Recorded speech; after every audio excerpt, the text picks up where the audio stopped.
ಈ ದೇಶ ಹಿಂದೂ ರಾಷ್ಟ್ರನೂ ಮಾಡಲಿಕ್ಕಾಗಲ್ಲ, ಜೈನ ರಾಷ್ಟ್ರನೂ ಮಾಡಲಿಕ್ಕಾಗಲ್ಲ, ಬೌದ್ಧ ರಾಷ್ಟ್ರನೂ ಮಾಡಲಿಕ್ಕಾಗಲ್ಲ, ಸಿಖ್ ರಾಷ್ಟ್ರನೂ ಮಾಡಲಿಕ್ಕಾಗಲ್ಲ. ಅದಕ್ಕೆ ಜಾತ್ಯತೀತ ರಾಷ್ಟ್ರವಾಗಿ ನಾವು ಇದನ್ನು ರೂಪಿಸ್ತಿದ್ದೀವಿ. ನಾವು ಅವರು ಮತೀಯ ರಾಷ್ಟ್ರ ಮಾಡ್ಕೊಂಡಿದ್ದಾರೆ ಅಂತ ನಾವು ಮತೀಯ ರಾಷ್ಟ್ರ ಮಾಡ್ಕೊಂಡು ಹೋಗುವಂಥದ್ದು ನಾವು ಮುಂದಕ್ಕೆ ಹೋಗುವಂಥ ಯೋಚನೆ. ಮಣಿಪುರ 1.5-2 ವರ್ಷದಿಂದ ಹತ್ತಿ ಉರಿತಾ ಇದೆಯಲ್ಲ, ನೀವು ಸಬ್ಕಾ ಸಾಥ್ ಕೊಡೋರು ಏನಾದ್ರು ಮಣಿಪುರ ವಿಸಿಟ್ ಕೊಟ್ಟಿದ್ದಾರೆ ಪ್ರಧಾನಮಂತ್ರಿಗಳು? ವೀಕ್ಷಕರೇ, ಇವತ್ತು ನಮ್ಮ ಜೊತೆ ಹಾಸನ ನಗರದ 4 ಪ್ರಮುಖ ವಕೀಲರಿದ್ದಾರೆ. ಮೊದಲನೆಯವರು ನವಿಲೆ ಅಣ್ಣಪ್ಪನವರು. ಅವರು BJPಯ ನಾಯಕರು. ಅವರನ್ನು ನಾನು ವಿಶ್ವಪಥದ ಪರವಾಗಿ ಸ್ವಾಗತಿಸ್ತೇನೆ. ಮತ್ತೊಬ್ಬರು ಚಂದ್ರಶೇಖರ್ ಅವರು ಹಿರಿಯ ವಕೀಲರು. ಅವರನ್ನು ಕೂಡ ಇವತ್ತು ನಾನು ವಿಶ್ವಪಥದ ಪರವಾಗಿ ಸ್ವಾಗತಿಸ್ತೇನೆ. ಇನ್ನು ಗುರು ರಾಜು ಅವರು LICನಲ್ಲಿ ಸೇವೆ ಸಲ್ಲಿಸಿ ಈಗ ಸಾಮಾಜಿಕವಾಗಿ ಸಾಕಷ್ಟು ಕೆಲಸ ಮಾಡ್ತಿದ್ದಾರೆ ಮತ್ತು ಸಂವಿಧಾನ ಓದು ಅಭಿಯಾನ ವಿಚಾರದಲ್ಲಿ ಅವರು ಇಡೀ ರಾಜ್ಯಾದ್ಯಂತ ಸಂಚಾರ ಮಾಡ್ತಿದ್ದಾರೆ. ಅವರು ಕೂಡ ನಾನು ಸ್ವಾಗತವನ್ನು ಕೋರ್ತೇನೆ. ನಮಸ್ಕಾರ ಸರ್. ಇನ್ನೊಬ್ಬರು ಹಿರಿಯ ವಕೀಲರು ದೇವರಾಜೇಗೌಡರು. ಅವರು ಕಾಂಗ್ರೆಸ್ ಮುಖಂಡರು. ಅವರು ಕೂಡ ಹಾಸನ ಜಿಲ್ಲೆಯಲ್ಲಿ ಕಾಂಗ್ರೆಸ್ ಪಕ್ಷದ ವಕ್ತಾರರಾಗಿ ಕೂಡ ಕೆಲಸ ಮಾಡಿದ್ದಾರೆ. ಅವರನ್ನು ಕೂಡ ನಾನು ವಿಶ್ವಪಥದ ಪರವಾಗಿ ಸ್ವಾಗತವನ್ನು ಕೋರ್ತೇನೆ. ನಮಸ್ತೆ. ಇವತ್ತು ಒಂದು ರಾಷ್ಟ್ರ ಮಟ್ಟದಲ್ಲಿ ಒಂದು ದೊಡ್ಡ ಚರ್ಚೆ ಆಗ್ತಾಯಿದೆ. ಅದು ನಮ್ಮ ಕರ್ನಾಟಕದವರೇ ಆದಂಥ ದತ್ತಾತ್ರೇಯ ಹೊಸಬಾಳೆಯವರು. ಅವರು ರಾಷ್ಟ್ರೀಯ ಸ್ವಯಂ ಸೇವಕ ಸಂಘದ ಪ್ರಮುಖ ನಾಯಕರವರು. ಅವರು ಒಂದು ಮಾತನ್ನು ಇತ್ತೀಚೆಗೆ ಒಂದು ಪ್ರಸ್ತಾಪ ಮಾಡಿದ್ದಾರೆ. ಸಂವಿಧಾನದಲ್ಲಿರುವಂಥ ಜಾತ್ಯತೀತತೆ ಮತ್ತು ಸಮಾಜವಾದ ಈ ಪದಗಳನ್ನು ತೆಗಿಬೇಕು ಅನ್ನುವಂಥ ಮಾತನ್ನು ಹೇಳಿದರು. ಅದಕ್ಕೆ ಭಾಳ ಕಾಂಗ್ರೆಸ್ ನಾಯಕರೆಲ್ಲ ಭಾಳ ತೀಕ್ಷ್ಣವಾದಂಥ ಪ್ರತಿಕ್ರಿಯೆ ತೋರಿಸ್ತಾ ಬಂದಿದ್ದಾರೆ ಮತ್ತು ಇಡೀ ದೇಶಾದ್ಯಂತ ಒಂದು ದೊಡ್ಡ ಸಂಚಲನವನ್ನು ಉಂಟು ಮಾಡಿದ್ದು. ಈ ಬಗ್ಗೆ ನಮ್ಮ ಬೇರೆ ಬೇರೆ ಪಕ್ಷಗಳಿರುವಂಥ ಮತ್ತು ಸಾಮಾಜಿಕ ಕಾರ್ಯಕರ್ತರು ಮತ್ತು ವಕೀಲರು ಕೂಡ ಏನನ್ನು ಅಭಿಪ್ರಾಯ ಪಡ್ತಾರೆ ಅನ್ನೋ ಬಗ್ಗೆ ತಿಳ್ಕೊಳ್ಳೋಣ ಅಂತೇಳಿ ಇವತ್ತು ಈ ಒಂದು ಸಂವಾದವನ್ನು ಏರ್ಪಾಡು ಮಾಡಿದ್ದಾರೆ. ಮೊದಲನೇದಾಗಿ ನಾನು ನವಿಲೆ ಅಣ್ಣಪ್ಪನವ್ರನ್ನ ಪ್ರಶ್ನೆ ಮಾಡ್ತೀನಿ. ನೀವು ಕೂಡ ಸಂಘ ಪರಿವಾರದ ಹಿನ್ನೆಲೆಯಲ್ಲಿ ಬಂದಂಥವ್ರು ಮತ್ತು BJP ನಾಯಕರಾಗಿರುವಂಥವ್ರು. ಅನೇಕ BJP ನಾಯಕರು ಕೂಡ ಈ ನಮ್ಮ ಹೊಸಬಾಳೆಯವರ ಹೇಳಿಕೆಗಳನ್ನು ಸ್ವಾಗತ ಮಾಡಿದ್ದಾರೆ. ಈ 2 ಪದಗಳು ಜಾತ್ಯತೀತತೆ ಮತ್ತು ಸಮಾಜವಾದ, ಈ ಪದಗಳ ತೆಗೆದ್ರೆ ಏನು, ತೆಗೆದಲ್ಲೇ ಇದ್ದರೆ ಏನು, ಅದರ ಯಾಕೆ ತೆಗಿಬೇಕು ಅನ್ನೋದ್ರ ಬಗ್ಗೆ ತಮ್ಮ ಅನಿಸಿಕೆಗಳನ್ನು ಹಂಚ್ಕೋಬೇಕು ಅಂತ ಕೇಳ್ತಾರೆ.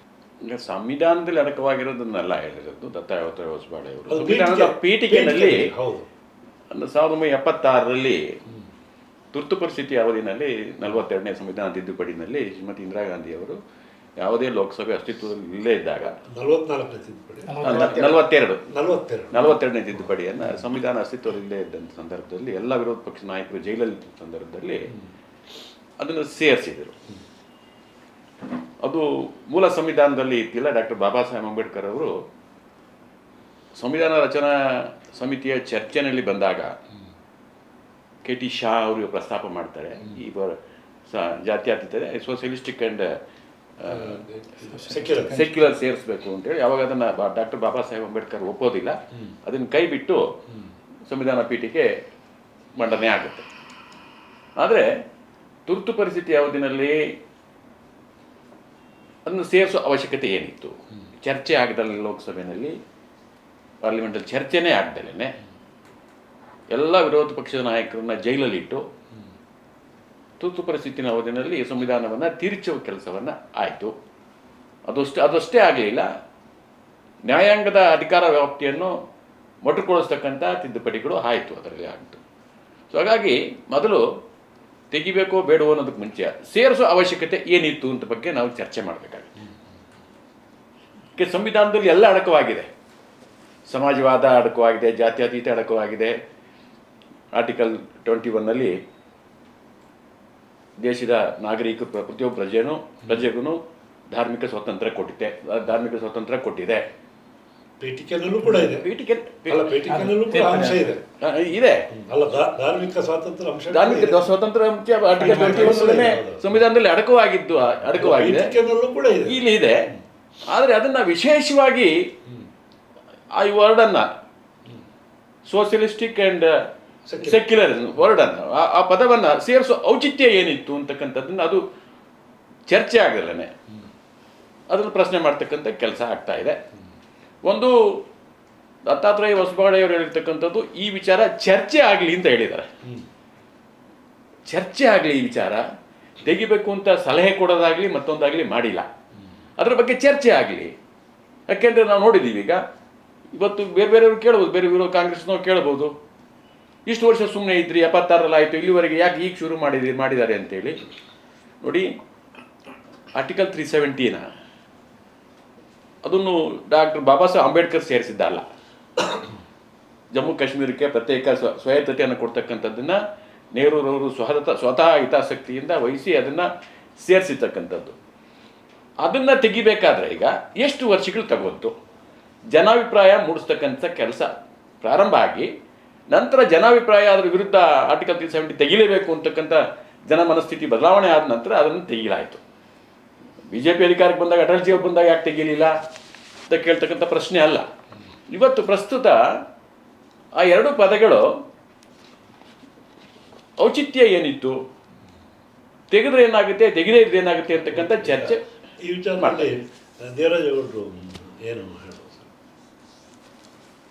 ಸರ್? ನಾರಾಯಣಪ್ಪನವ್ರು ಹೇಳಿದ ವಿಚಾರಕ್ಕೆ ಒಂದು ವಿಚಾರ ನಾನು ನಿಮ್ಮ ಗಮನಕ್ಕೆ ಕೊಡ್ಲಿಕ್ಕೆ ಇಷ್ಟಪಡ್ತೇನೆ. ಓಕೆ, 1976ರಲ್ಲಿ ತುರ್ತು ಪರಿಸ್ಥಿತಿ ಜಾರಿಯಲ್ಲಿದ್ದಂಥ ಸಂದರ್ಭದಲ್ಲಿ ಜಾರಿಗೆ ಬಂತು. ಅವತ್ತು ಸಂವಿಧಾನಕ್ಕೆ ಇದನ್ನು ಈ ಎರಡು ಪದಗಳನ್ನ ಸೇರ್ಪಡೆ ಮಾಡಿದ್ರು. ಆಯಿತು, 76ರಲ್ಲಿ ಸೇರ್ಪಡೆ ಮಾಡಿದ್ರಲ್ವಾ? 76ರಲ್ಲಿ BJP ಅಸ್ತಿತ್ವದಲ್ಲಿ ಇತ್ತಲ್ವ? BJPಯ ಮುಖಂಡಗಳು, ಘಟಾನುಘಟಿ ಮುಖಂಡರುಗಳು ಇದ್ರು ಅಲ್ವ 76ರಲ್ಲಿ?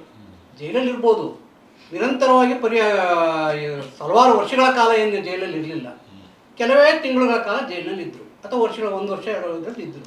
ತದನಂತರ ಹೊರಗೆ ಬಂದ್ರಲ್ಲ, ಬಂದ ನಂತರದಲ್ಲಿ ಯಾರಾದರೂ ಎಂತೆಂಥ ಮಹಾನ್ ಮುಖಂಡರುಗಳು, ವಾಜಪೇಯಿ ಅವರು ಇದ್ದರು, LK ಅಡ್ವಾಣಿಯವರು ಇದ್ದರು, ಯಶವಂತ್ ಶರ್ಮಾ ಇದ್ದರು, ಇವರು ಅಲ್ಲಿಂದ ಮುರಳಿ ಮನೋಹರ್ ಜೋಶಿ, ಇಂಥ ಮುಖಂಡರುಗಳು ಯಾರು ಅದನ್ನು ವಿರೋಧ ಮಾಡಲಿಲ್ಲ. ಯಾಕೆ ಮಾಡಲಿಲ್ಲ? BJP ಯಾವಾಗ ಎಫಿಷಿಯನ್ಸಿ ಬಂದಿದ್ದು, ಜಾರಿ ಬಂದಿದ್ದು, ಪಕ್ಷ ಹುಟ್ಟಿದ್ದು ಯಾವಾಗ? BJP 81ರಲ್ಲಿ 81ನೇ ಸಾಲಿನಲ್ಲಿ, 80ರಲ್ಲೇ ಹುಟ್ಟಲಿಲ್ಲ, 81ನೇ ಸಾಲಿನಲ್ಲಿ BJP ಅಸ್ತಿತ್ವಕ್ಕೆ ಬಂತು. ಆ ಎರಡು ಪದಗಳು ಹುಟ್ಟಕ್ಕೆ ಮುಂಚೆನೇ, BJP ಹುಟ್ಟಕ್ಕೆ ಮುಂಚೆ ಎರಡು ಪದ ಸಂವಿಧಾನದಲ್ಲಿ ಸೇರಿತ್ತಲ್ಲ, ಒಪ್ಪ ಅಂತ ವಿಚಾರ ಅಲ್ವಾ? ಆ ಮುಖಂಡರುಗಳು ಯಾರು ಕೂಡ ಈ ವಿಚಾರವನ್ನ ವಿರೋಧ ಮಾಡಲಿಲ್ಲ. ಯಾಕೆ?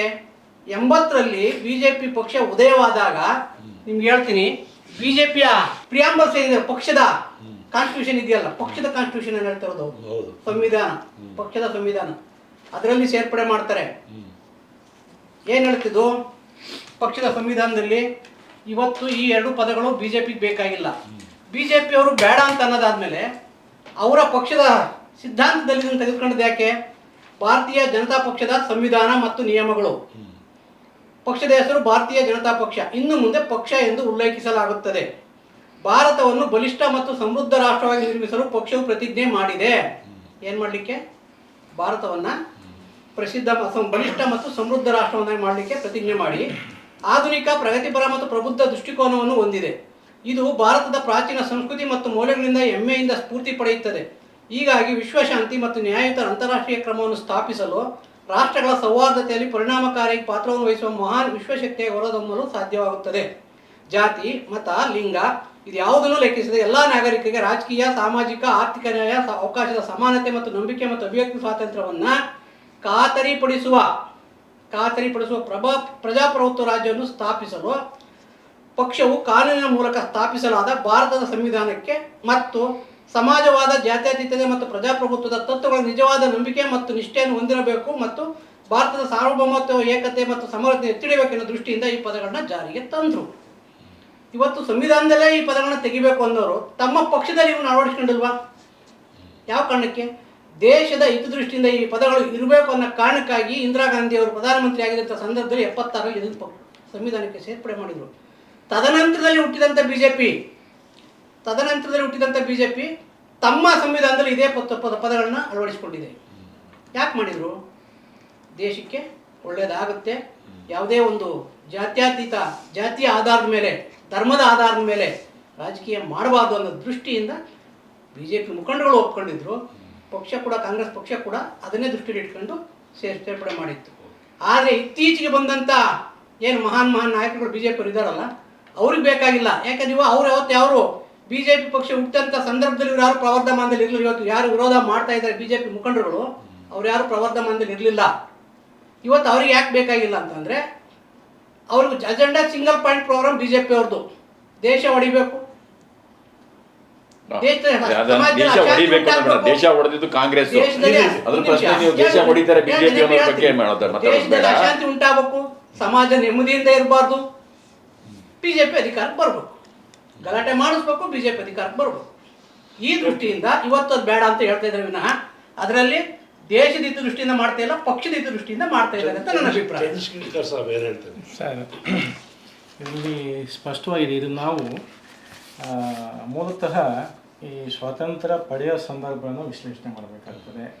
ಯಾಕೆಂದರೆ ಲಕ್ಷಾಂತರ ಜನ ತ್ಯಾಗ ಮತ್ತು ಬಲಿದಾನಗಳ ನಂತರ ನಮಗೆ ಸಿಕ್ಕಿರ್ತಕ್ಕಂಥ ಸ್ವಾತಂತ್ರ್ಯವನ್ನು ಉಳಿಸ್ಬೇಕು, ಬೆಳೆಸಬೇಕು ಮತ್ತು ದೇಶದ ಸರ್ವತೋಮುಖ ಅಭಿವೃದ್ಧಿ ಆಗಬೇಕು ಅನ್ನೋ ಕಾರಣಕ್ಕೋಸ್ಕರ ಡಾಕ್ಟರ್ BR ಅಂಬೇಡ್ಕರ್ ನೇತೃತ್ವದಲ್ಲಿ ಸಂವಿಧಾನ ಸಮಿತಿ ರಚನೆ ಆಯಿತು. ಅದೆಲ್ಲ ಗೊತ್ತಿರ್ತಕ್ಕಂಥ ವಿಚಾರ. ಆ ಸಂದರ್ಭದಲ್ಲಿ ಈ ಜಾತ್ಯತೀತ ಪದ ಮತ್ತು ಸಮಾಜವಾದ ಈ ಎರಡೂ ಪದಗಳನ್ನ ಸೇರಿಸಲಿಕ್ಕೆ ಅವತ್ತೂ ಕೂಡ ಚರ್ಚೆ ಆಗಿದೆ. ಅದನ್ನು ಅಂಬೇಡ್ಕರ್ ಅವರು ಪ್ರಬಲವಾಗಿ ವಿರೋಧ ಮಾಡಿದ್ದಾರೆ. ಸೊ ಇಲ್ಲಿ ನಾನು ಎತ್ತಕ್ಕಂಥ ಪ್ರಶ್ನೆ, ಇದನ್ನು ಸೇರಿಸಿದ್ದು ಯಾವ ಸಂದರ್ಭ, ಅದನ್ನು ನಾವು ನೋಡಬೇಕಾಗ್ತದೆ. ಎಮರ್ಜೆನ್ಸಿ ಇಡೀ BR ಅಂಬೇಡ್ಕರ್ ಅವರು ರೂಪಿಸಿದಂಥ ಸಂವಿಧಾನವನ್ನೇ ಬುಡಮೇಲು ಮಾಡ್ತಾರೆ. ಅದೊಂದು ಮಿನಿ ಸಂವಿಧಾನ ಅಂತ ಕರೀತಾರೆ. ಆರ್ಟಿಕಲ್ 42 ಸಂವಿಧಾನ ಮಿನಿ ಸಂವಿಧಾನ ಅಂದರೆ ಸಂಪೂರ್ಣವಾಗಿ ಬುಡಮೇಲು ಮಾಡಿದಂತಹ ಸಂವಿಧಾನ ರಚನೆಯನ್ನು ಆ ಕರಾಳ ದಿನಗಳಲ್ಲಿ ಮಾಡಿದಂಥದ್ದು. ಇಲ್ಲಿ ನಾವು ನೋಡಬೇಕು, ಪ್ರಿಯಾಂಬಲಲ್ಲಿ ಸ್ಪಷ್ಟವಾಗಿ ಹೇಳ್ತಾರೆ, ಇದು ತಾವೇಳಿದ್ವಿ ಈ ಸೇರಿದ ಇದ್ದರೆ ಹೇಗೆ, ಸೇರಿದರೆ ಹೇಗೆ ಅಂತೇಳಿ. ಈಗ ನಾವು ಪ್ರಿಯಾಂಬಲ್ ಏನು ಹೇಳ್ತಾರೆ, ಭಾರತದ ಜನತೆಯಾದ ನಾವು ಭಾರತವನ್ನು ಸಾರ್ವಭೌಮ ಸಮಾಜವಾದಿ, ಅದು ಈಗಿರ್ತಕ್ಕಂಥದ್ದು ಧರ್ಮನಿರಪೇಕ್ಷ ಪ್ರಜಾಸತ್ತಾತ್ಮಕ ಗಣರಾಜ್ಯವನ್ನಾಗಿ ರೂಪಿಸುವುದಕ್ಕಾಗಿ ಭಾರತದ ಎಲ್ಲ ಪ್ರಜೆಗಳಿಗೆ ಸಾಮಾಜಿಕ, ಆರ್ಥಿಕ ಮತ್ತು ರಾಜಕೀಯ ನ್ಯಾಯವನ್ನು, ವಿಚಾರ, ಅಭಿವ್ಯಕ್ತಿ, ನಂಬಿಕೆ, ಧರ್ಮ ಮತ್ತು ಉಪಾಸನೆಯ ಸ್ವಾತಂತ್ರ್ಯವನ್ನು, ಸ್ಥಾನಮಾನ ಮತ್ತು ಅವಕಾಶಗಳ ಸಮಾನತೆಯನ್ನು ದೊರೆಯುವಂತೆ ಮಾಡುವುದಕ್ಕಾಗಿ ವ್ಯಕ್ತಿ ಗೌರವ, ದೇಶದ ಏಕತೆ ಮತ್ತು ಸಮಗ್ರತೆಗಾಗಿ ಎಲ್ಲರಲ್ಲಿ ಭ್ರಾತೃತ್ವ ಭಾವನೆಯನ್ನು ಮೂಡಿಸುವುದಕ್ಕೆ ದೃಢ ಸಂಕಲ್ಪ ಮಾಡಿ ನಮ್ಮ ಸಂವಿಧಾನ ಸಭೆಯಲ್ಲಿ 1949 ಇಸ್ವಿ ನವೆಂಬರ್ ತಿಂಗಳ 26ನೇ ದಿನದಂದು ಈ ಸಂವಿಧಾನವನ್ನು ನಮಗೆ ನಾವೇ ಅರ್ಪಿಸಿಕೊಂಡು ಅಂಗೀಕರಿಸಿ ಶಾಸನವಾಗಿ ವಿಧಿಸಿಕೊಂಡಿದ್ದೇವೆ. ಇಲ್ಲಿ ನೋಡ್ಬೋದು, ಈ ಸಮಾಜವಾದಿ, ಧರ್ಮ ನಿರಪೇಕ್ಷ ಈ ಎರಡು ಪದಗಳನ್ನು ತೆಗೆದ್ರೆ ಏನಾಗ್ತಿತ್ತು. ಇಲ್ಲಿದೆ ಈ ಸಮಾಜವಾದಿ, ನಮ್ಮದು ಪ್ರಜಾ ಸರ್ಕಾರ, ಪ್ರಜಾಪ್ರಭುತ್ವದ ಸರ್ಕಾರದಲ್ಲಿ ಸಮಾಜವಾದಿ ಸಿದ್ಧಾಂತಗಳನ್ನು ಅಳವಡಿಸ್ಕೊಳ್ಬೇಕಾಗುತ್ತೆ. ತದ್ವಿರುದ್ಧವಾದಂಥ ವ್ಯವಸ್ಥೆ ಆಗ್ತದೆ. ನಾವು ಇದು ಬಹುಶಃ ಪರಕೀಯರ ಅಥವಾ ರಷ್ಯಾದವ್ರನ್ನ, ಚೈನಾದವ್ರನ್ನ ಅವರ ಪ್ರಭಾವಕ್ಕೆ ಒಳಗಾಗಿ ಈ ಪದವನ್ನು ಸೇರ್ಪಡೆ ಆಗಿದೆ ಅಂತೇಳಿ ನನ್ನ ಅನಿಸಿಕೆ. ಯಾಕೆಂದರೆ ಸಮಾಜವಾದಿ ಸಿದ್ಧಾಂತ ಏನು, ಅವರ ಸಿದ್ಧಾಂತ ಹೇಗೆ ಅಂತಂದರೆ ಆರ್ಥಿಕ ಮತ್ತು ಈ ಸಾಮಾಜಿಕ ನ್ಯಾಯವನ್ನು ಸಮಾನವಾಗಿ ಕಲಿತಕ್ಕಂಥದ್ದು. ಅಲ್ಲಿ ಯಾರೂ ಮಾಲೀಕರಿಲ್ಲ. ಆದರೆ ನಮ್ಮಲ್ಲಿ ವ್ಯಕ್ತಿ ಸ್ವಾತಂತ್ರ್ಯ ಇದೆ, ಧಾರ್ಮಿಕ ಸ್ವಾತಂತ್ರ್ಯ ಇದೆ. ಈ ಸ್ವಾತಂತ್ರ್ಯ ಇಟ್ಕೊಂಡು ನೀವು ಪ್ರಜಾಪ್ರಭುತ್ವ ವ್ಯವಸ್ಥೆ ಸಮಾಜವಾದಿ ಸಿದ್ಧಾಂತವನ್ನು ಪರಿಕಲ್ಪನೆ ಯಾವ ರೀತಿ ಜೋಡಿಸ್ತೀರಿ? ಇದ್ರ ಅಗತ್ಯ ಇತ್ತ? ಏನು ರಾಜು ಅವರು ಏನು ಹೇಳ್ತೀರಿ ನೀವು? ನಾನು ಪ್ರಪ್ರಥಮವಾಗಿ ವಿಶ್ವಪಥಕ್ಕೆ ಅಭಿನಂದನೆಗಳನ್ನ ಹೇಳ್ತೇನೆ. ಬಹುಶಃ ಪ್ರಸ್ತುತ ಸನ್ನಿವೇಶದಲ್ಲಿ ಏನು ರಾಷ್ಟ್ರಮಟ್ಟದಲ್ಲಿ ಒಂದು ಚರ್ಚೆ ಆಗ್ತಾ ಇದೆಯೋ, ಬಹುಶಃ ಈ ಚರ್ಚೆ ಹೊಸದೇನಲ್ಲ. 2015ರಲ್ಲಿ ಅಧಿಕಾರಕ್ಕೆ ಬಂದಾಗ ಇವರು ಪ್ರಥಮ ಮಾಡಿದ್ದು ಸಂವಿಧಾನದ ಈ ಅಂಶಗಳು ಏನಿದೆಯೋ, ಈ ಜಾತ್ಯತೀತತೆ ಅಥವಾ ಧರ್ಮ ನಿರಪೇಕ್ಷತೆ ಅಥವಾ ಸಮಾಜವಾದ ಇವೇನಿದೆಯೋ, ಇವೆರಡು ಅಂಶಗಳನ್ನು ಬಿಟ್ಟೆ ಅವತ್ತು ಅವರ ಸದಸ್ಯರಿಗೆ ಸಂವಿಧಾನವನ್ನು ಹಂಚಿದರು. ಇದಾದ ಮೇಲೆ 2023ರಲ್ಲಿ ಹೊಸ ಸಂಸತ್ ಭವನ ಉದ್ಘಾಟನೆ ಮಾಡೋ ಸಂದರ್ಭದಲ್ಲೂ ಕೂಡ ಇದೇ ಥರ ಮಾಡಿದರು. ಈ ದೇಶದ ಜನ ಪ್ರಶ್ನೆ ಕೇಳಿದಾಗ ಇಲ್ಲ ನಾವು ಮೂಲ ಸಂವಿಧಾನ ಹೇಗಿತ್ತು ಹಾಗೆ ಕೊಡಬೇಕು ಅನ್ನೋ ಕಾರಣಕ್ಕಾಗಿ ಕೊಟ್ಟಿದ್ದೀವಿ ಅಂತ ಜಾರ್ಕೊಂಡ್ರು. ನಾನು ನವಿಲೆ ಅಣ್ಣಪ್ಪ ಸರ್ ಮಾತಾಡುವಾಗ ಮತ್ತು ಚಂದ್ರಶೇಖರ್ ಸರ್ ಮಾತಾಡುವಾಗ ನನಗೆ ಒಂದಿಷ್ಟು ಅಂಶಗಳು ಮನವರಿಕೆ ಆದ. ನಮ್ಮ ಮೂಲ ಸಂವಿಧಾನದಲ್ಲಿ ಈ ಆಶಯಗಳಿಲ್ಲ. KT ಶಾ ಅವರು ಇದನ್ನು ವಿರೋಧಿಸಿದ್ರು, ಅಲ್ಲ ಪ್ರಸ್ತಾಪ ಮಾಡಿದ್ರು, ಅಂಬೇಡ್ಕರ್ ವಿರೋಧಿಸಿದ್ರು. ಆಮೇಲೆ ಇದು ಪರಕೀಯ ಪದ. ನಾನು ಒಂದು ಅಂಶವನ್ನು ಸ್ಪಷ್ಟಪಡಿಸ್ತೇನೆ. ಸಂವಿಧಾನ ಸಭೆ 13 ಡಿಸೆಂಬರ್ 1946ರಲ್ಲಿ ಪ್ರಾರಂಭವಾದಾಗ ನೆಹರೂರವರು ಪ್ರಸ್ತಾವನೆಯನ್ನೇ ಇಡುತ್ತಾರೆ. ಪ್ರಸ್ತಾವನೆಯಲ್ಲಿ ಭಾರತ ಸಾರ್ವಭೌಮ ಅಂತ ಘೋಷಿಸ್ತಾರೆ. ಅಂಬೇಡ್ಕರ್ ಅವರು ಹೇಳ್ತಾರೆ, ಭಾರತ ಬರೀ ಸಾರ್ವಭೌಮ ಅಲ್ಲ, ಪ್ರಜಾಸತ್ತಾತ್ಮಕ ಸಾರ್ವಭೌಮ ಗಣತಂತ್ರ. ಇದು ಮುಂದುವರೆದು ಚರ್ಚೆಗಳು ಪ್ರಾರಂಭವಾಗ್ತವೆ. ಈ ಚರ್ಚೆಗಳು ಪ್ರಾರಂಭವಾದಾಗ KT ಶಾ ಅವರನ್ನೇ ಅಂಬೇಡ್ಕರ್ ಅವ್ರನ್ನ ಪ್ರಶ್ನೆ ಮಾಡ್ತಾರೆ. ಅಂಬೇಡ್ಕರ್ ಜಿ, ನಿಮ್ಮ ಮೂಲ ಸಿದ್ಧಾಂತ, ಯಾಕೆಂದ್ರೆ ಅಂಬೇಡ್ಕರ್ ಅವರ ಮೂಲ ಸಿದ್ಧಾಂತನೇ, ಅಂಬೇಡ್ಕರ್ ಅವರ ಮೂಲ ಆಶಯನೇ ಸಮಾನತೆಯ ಸಿದ್ಧಾಂತ ಮತ್ತು ಸಾಮಾಜಿಕ ನ್ಯಾಯದ ಸಿದ್ಧಾಂತ. ಹೀಗಿರುವಾಗ ನೀವು ಈ ಸಮಾಜವಾದಕ್ಕೆ, ಜಾತೀಯತೆಗೆ ಯಾಕೆ ಹೆಚ್ಚು ಒತ್ತು ಕೊಡ್ತಾ ಇಲ್ಲ ಅಂತ. ಬಹುಶಃ ಹೆಚ್ಚು ಒತ್ತು ಕೊಡದಿರೋದಕ್ಕೆ ಕಾರಣ ಇದೆ. ಯಾಕೆಂದರೆ ಅವತ್ತು ಇಂಟ್ರೀಮ್ ಸರ್ಕಾರ ಏನಿತ್ಯೋ ಅವರೆಲ್ಲರೂ ಕೂಡ ಅಪ್ರತ್ಯಕ್ಷವಾಗಿ ಆಯ್ಕೆ ಆದವರು, ಜೊತೆಗೆ ಎಲ್ಲರೂ ಭೂಮಾಲೀಕರು ಆಗಿದ್ದರು. ಬಹುತೇಕ ಜನ ಹಿಂದೂ ಧರ್ಮದ ಅಥವಾ ನಾವಿವತ್ತೇನು ವೈದಿಕ ಧರ್ಮ ಅಂತ ಹೇಳ್ತೀವೋ ಅದರ ಅನುಯಾಯಿಗಳಾಗಿದ್ದರು. ಈ ಭೂಮಾಲೀಕರು ಈ ಅಂಬೇಡ್ಕರ್ ಅವರ ಸಮತಾವಾದ ಅಂತ ಏನಿತ್ತೋ, ಸಾಮಾಜಿಕ ಚಿಂತನೆ ಏನಿತ್ತೋ, ಸರ್ವರಿಗೂ ಸಮಪಾಲು ಸರ್ವರಿಗೂ ಸಮಬಾಳು ಅನ್ನೋದೇನಿತ್ತೋ ಅದನ್ನು ಅಳವಡಿಸ್ಲಿಕ್ಕೆ ಅವಕಾಶ ಕೊಡಲಿಲ್ಲ. ಅದಕ್ಕಾಗಿ ಶಾ ಅವರು ಈ ಪ್ರಶ್ನೆ ಕೇಳಿದರು, ಯಾಕೆ ಇದನ್ನು ನೀವು ಎಂಫಸೈಸ್ ಮಾಡ್ತಾ ಇಲ್ಲ ಅಂತ. ಆಮೇಲೆ ಶಾ ಅವರು ಹೇಳಿದರು, ಶಾಜಿ, ನೀವು ದಯವಿಟ್ಟು ನನ್ನ ಆಶಯಗಳು ಏನಿದೆಯೋ ಅಥವಾ ಈ ದೇಶದ ಬಹುಜನರ ಆಶಯಗಳೇನಿದೆಯೋ ಇವೆಲ್ಲವೂ ಕೂಡ ನಾನು ಸಂವಿಧಾನದ ಆರ್ಟಿಕಲ್ 14, ಆರ್ಟಿಕಲ್ 15, ಆರ್ಟಿಕಲ್ 16, ಆರ್ಟಿಕಲ್ 25, 26, 29ರಲ್ಲಿ ಫಂಡಮೆಂಟಲ್ ಆಗಿ ಸೇರಿಸಿದ್ದೀನಿ. ಆರ್ಟಿಕಲ್ 13ರಲ್ಲಿ ಫಂಡಮೆಂಟಲ್ ಆಗಿ ಸೇರಿದೆ ಇವೆಲ್ಲವೂ ಕೂಡ. ಜೊತೆಗೆ ನಾನು ಏನು ಹೇಳಬೇಕು ಅಂತ ಇದ್ದೀನೋ ಈ ಧರ್ಮ ನಿರಪೇಕ್ಷತೆ ಮತ್ತು ಸಮಾಜವಾದವನ್ನ ನಾನು ಹೇಳಲಿಕ್ಕೆ ಆಗ್ತಾ ಇಲ್ಲ. ಯಾಕೆಂದ್ರೆ ಇಲ್ಲಿ ನನ್ನ ಧ್ವನಿಗೆ ಬಲ ಇಲ್ಲ. ಅದರಿಂದ ಏನು ಮಾಡಿದ್ದೀನಿ ಅಂತಂದ್ರೆ ಅದನ್ನು ಡೈರೆಕ್ಟಿವ್ ಪ್ರಿನ್ಸಿಪಲ್ ಆಫ್ ಸ್ಟೇಟ್, ರಾಜ್ಯ ಪ್ರಭುತ್ವದಲ್ಲಿ ಅಳವಡಿಸಿದ್ದೇನೆ. ಸೂಚನಾ ಮಾರ್ಗವಾಗಿ ನಿರ್ದೇಶಕ ತತ್ವಗಳಲ್ಲಿ ಅಳವಡಿಸಿದ್ದೇನೆ. ಆ ನಿರ್ದೇಶಕ ತತ್ವಗಳಲ್ಲಿ ಆರ್ಟಿಕಲ್ ನಂಬರ್ 35 to 51 ಏನು ಹೇಳುತ್ತೋ ಅವೆಲ್ಲವೂ ಕೂಡ ಇದೇ ಶಬ್ದ, ಈ ಎರಡು ಶಬ್ದಗಳನ್ನು ಹೇಳಿರುವಂಥದ್ದು. ಅದಕ್ಕೇನೆ ಅವರು ಅದನ್ನು ಹೇಳಿದರು, ಆತ್ಮ ಮತ್ತು ಹೃದಯ ಅಂತ ಹೇಳಿದರು. ಸಂವಿಧಾನದ ಆತ್ಮ ಮತ್ತು ಹೃದಯ ಅಂತ ಹೇಳಿದರು. ಕೊನೆಗೆ KT ಶಾ ಅವ್ರಿಗೆ ಕನ್ಫರ್ಮ್ ಆಯಿತು. ಇವತ್ತೇನು ನಾವು BJPಯ ಅತ್ಯುನ್ನತ ನಾಯಕರು ಅಂತ ಹೇಳ್ತಾ ಇದ್ದೀವೋ, ಶ್ಯಾಮ್ ಪ್ರಸಾದ್ ಮುಖರ್ಜಿಯವರು ಕೂಡ ಆ ಸಭೆಯಲ್ಲಿದ್ದರು. ಅದ್ರ ಜೊತೆಗೆ ಧೋಲೇಕರ್ ಅಂತಕ್ಕಂಥ ಹಿಂದೂ ಮಹಾಸಭಾದ ವ್ಯಕ್ತಿನೂ ಕೂಡ ಇದ್ದರು. ಅಲ್ಲಿ ಚರ್ಚೆ ಬಂತು, ಈ ದೇಶವನ್ನು ಹಿಂದೂ ರಾಷ್ಟ್ರ ಮಾಡಬೇಕು. ಆ ಚರ್ಚ್ನಲ್ಲಿ ಅನೇಕರು ಪರವಾಗಿ ಮಾತಾಡಿದ್ರು, ಅನೇಕ ವಿರೋಧವಾಗಿ ಮಾತಾಡಿದ್ರು. ಕೊನೆಗೆ ಅದರ ಬಗ್ಗೆ ಅಂಬೇಡ್ಕರ್ ಕ್ಲಾರಿಫಿಕೇಶನ್ ಕೊಟ್ಟರು. ಈ ದೇಶ ಬಹುತ್ವದ ದೇಶ, ಇದರ ಸಂಪತ್ತೇ ಬಹುತ್ವದ ಸಂಪತ್ತು, ಇದರ ಅನನ್ಯತೆಯೇ ಈ ದೇಶದ ಬ್ಯೂಟಿ. ಹಾಗಾಗಿ ಈ ದೇಶ ಹಿಂದೂ ರಾಷ್ಟ್ರನೂ ಮಾಡಲಿಕ್ಕಾಗಲ್ಲ, ಜೈನ ರಾಷ್ಟ್ರನೂ ಮಾಡಲಿಕ್ಕಾಗಲ್ಲ, ಬೌದ್ಧ ರಾಷ್ಟ್ರನೂ ಮಾಡಲಿಕ್ಕಾಗಲ್ಲ, ಸಿಖ್ ರಾಷ್ಟ್ರನೂ ಮಾಡಲಿಕ್ಕಾಗಲ್ಲ. ಅದಕ್ಕೆ ಜಾತ್ಯತೀತ ರಾಷ್ಟ್ರವಾಗಿ ನಾವು ಇದನ್ನು ರೂಪಿಸ್ತಿದ್ದೀವಿ ಅಂತ ಹೇಳಿದರು. ಹಾಗಾಗಿ ಶ್ಯಾಮ್ ಪ್ರಸಾದ್ ಹಾಕ್ಕೊಳ್ಳಿ, ಅವತ್ತಿನ ಹಿಂದೂ ಮಹಾಸಭಾದ ನಾಯಕರುಗಳು ಹಾಕ್ಕೊಳ್ಳಿ, ಒಪ್ಕೊಂಡು. ಆದರೆ ಇತ್ತೀಚೆಗೆ 2015ರಿಂದ ಈಚೆಗೆ ಈ ಜಾತ್ಯತೀತ ಪದ, ಈ ಧರ್ಮನಿರಪೇಕ್ಷಿತ ಪದ ಹೆಚ್ಚು ಚರ್ಚೆಗೆ ಯಾಕೆ ಬರ್ತಾ ಇದೆ?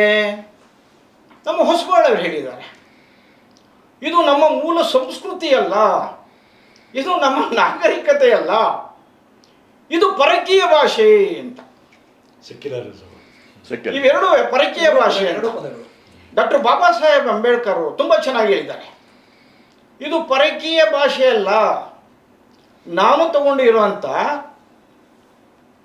ಸಹೋದರತ್ವ, ಸಹಬಾಳ್ವೆ, ಸಮಾನತೆ, ಭ್ರಾತೃತ್ವ ಏನಿದೆಯೋ ಇದು ಬುದ್ಧನ ಆಶಯಗಳು. ಬುದ್ಧನ ಆಶಯಗಳು ಅಂದಮೇಲೆ ಇದು ಪರಕೀಯ ಭಾಷೆ ಹೆಂಗಾಗುತ್ತೆ? ಎರಡನೇದು, ಮೂಲ ಸಂವಿಧಾನದಲ್ಲಿ ಈ ಎರಡು ಶಬ್ದಗಳು 1976ರ 42ನೇ ತಿದ್ದುಪಡಿಯಲ್ಲಿ ಸೇರಿಸುವಂಥ ಅಗತ್ಯತೆ ಏನಿತ್ತು?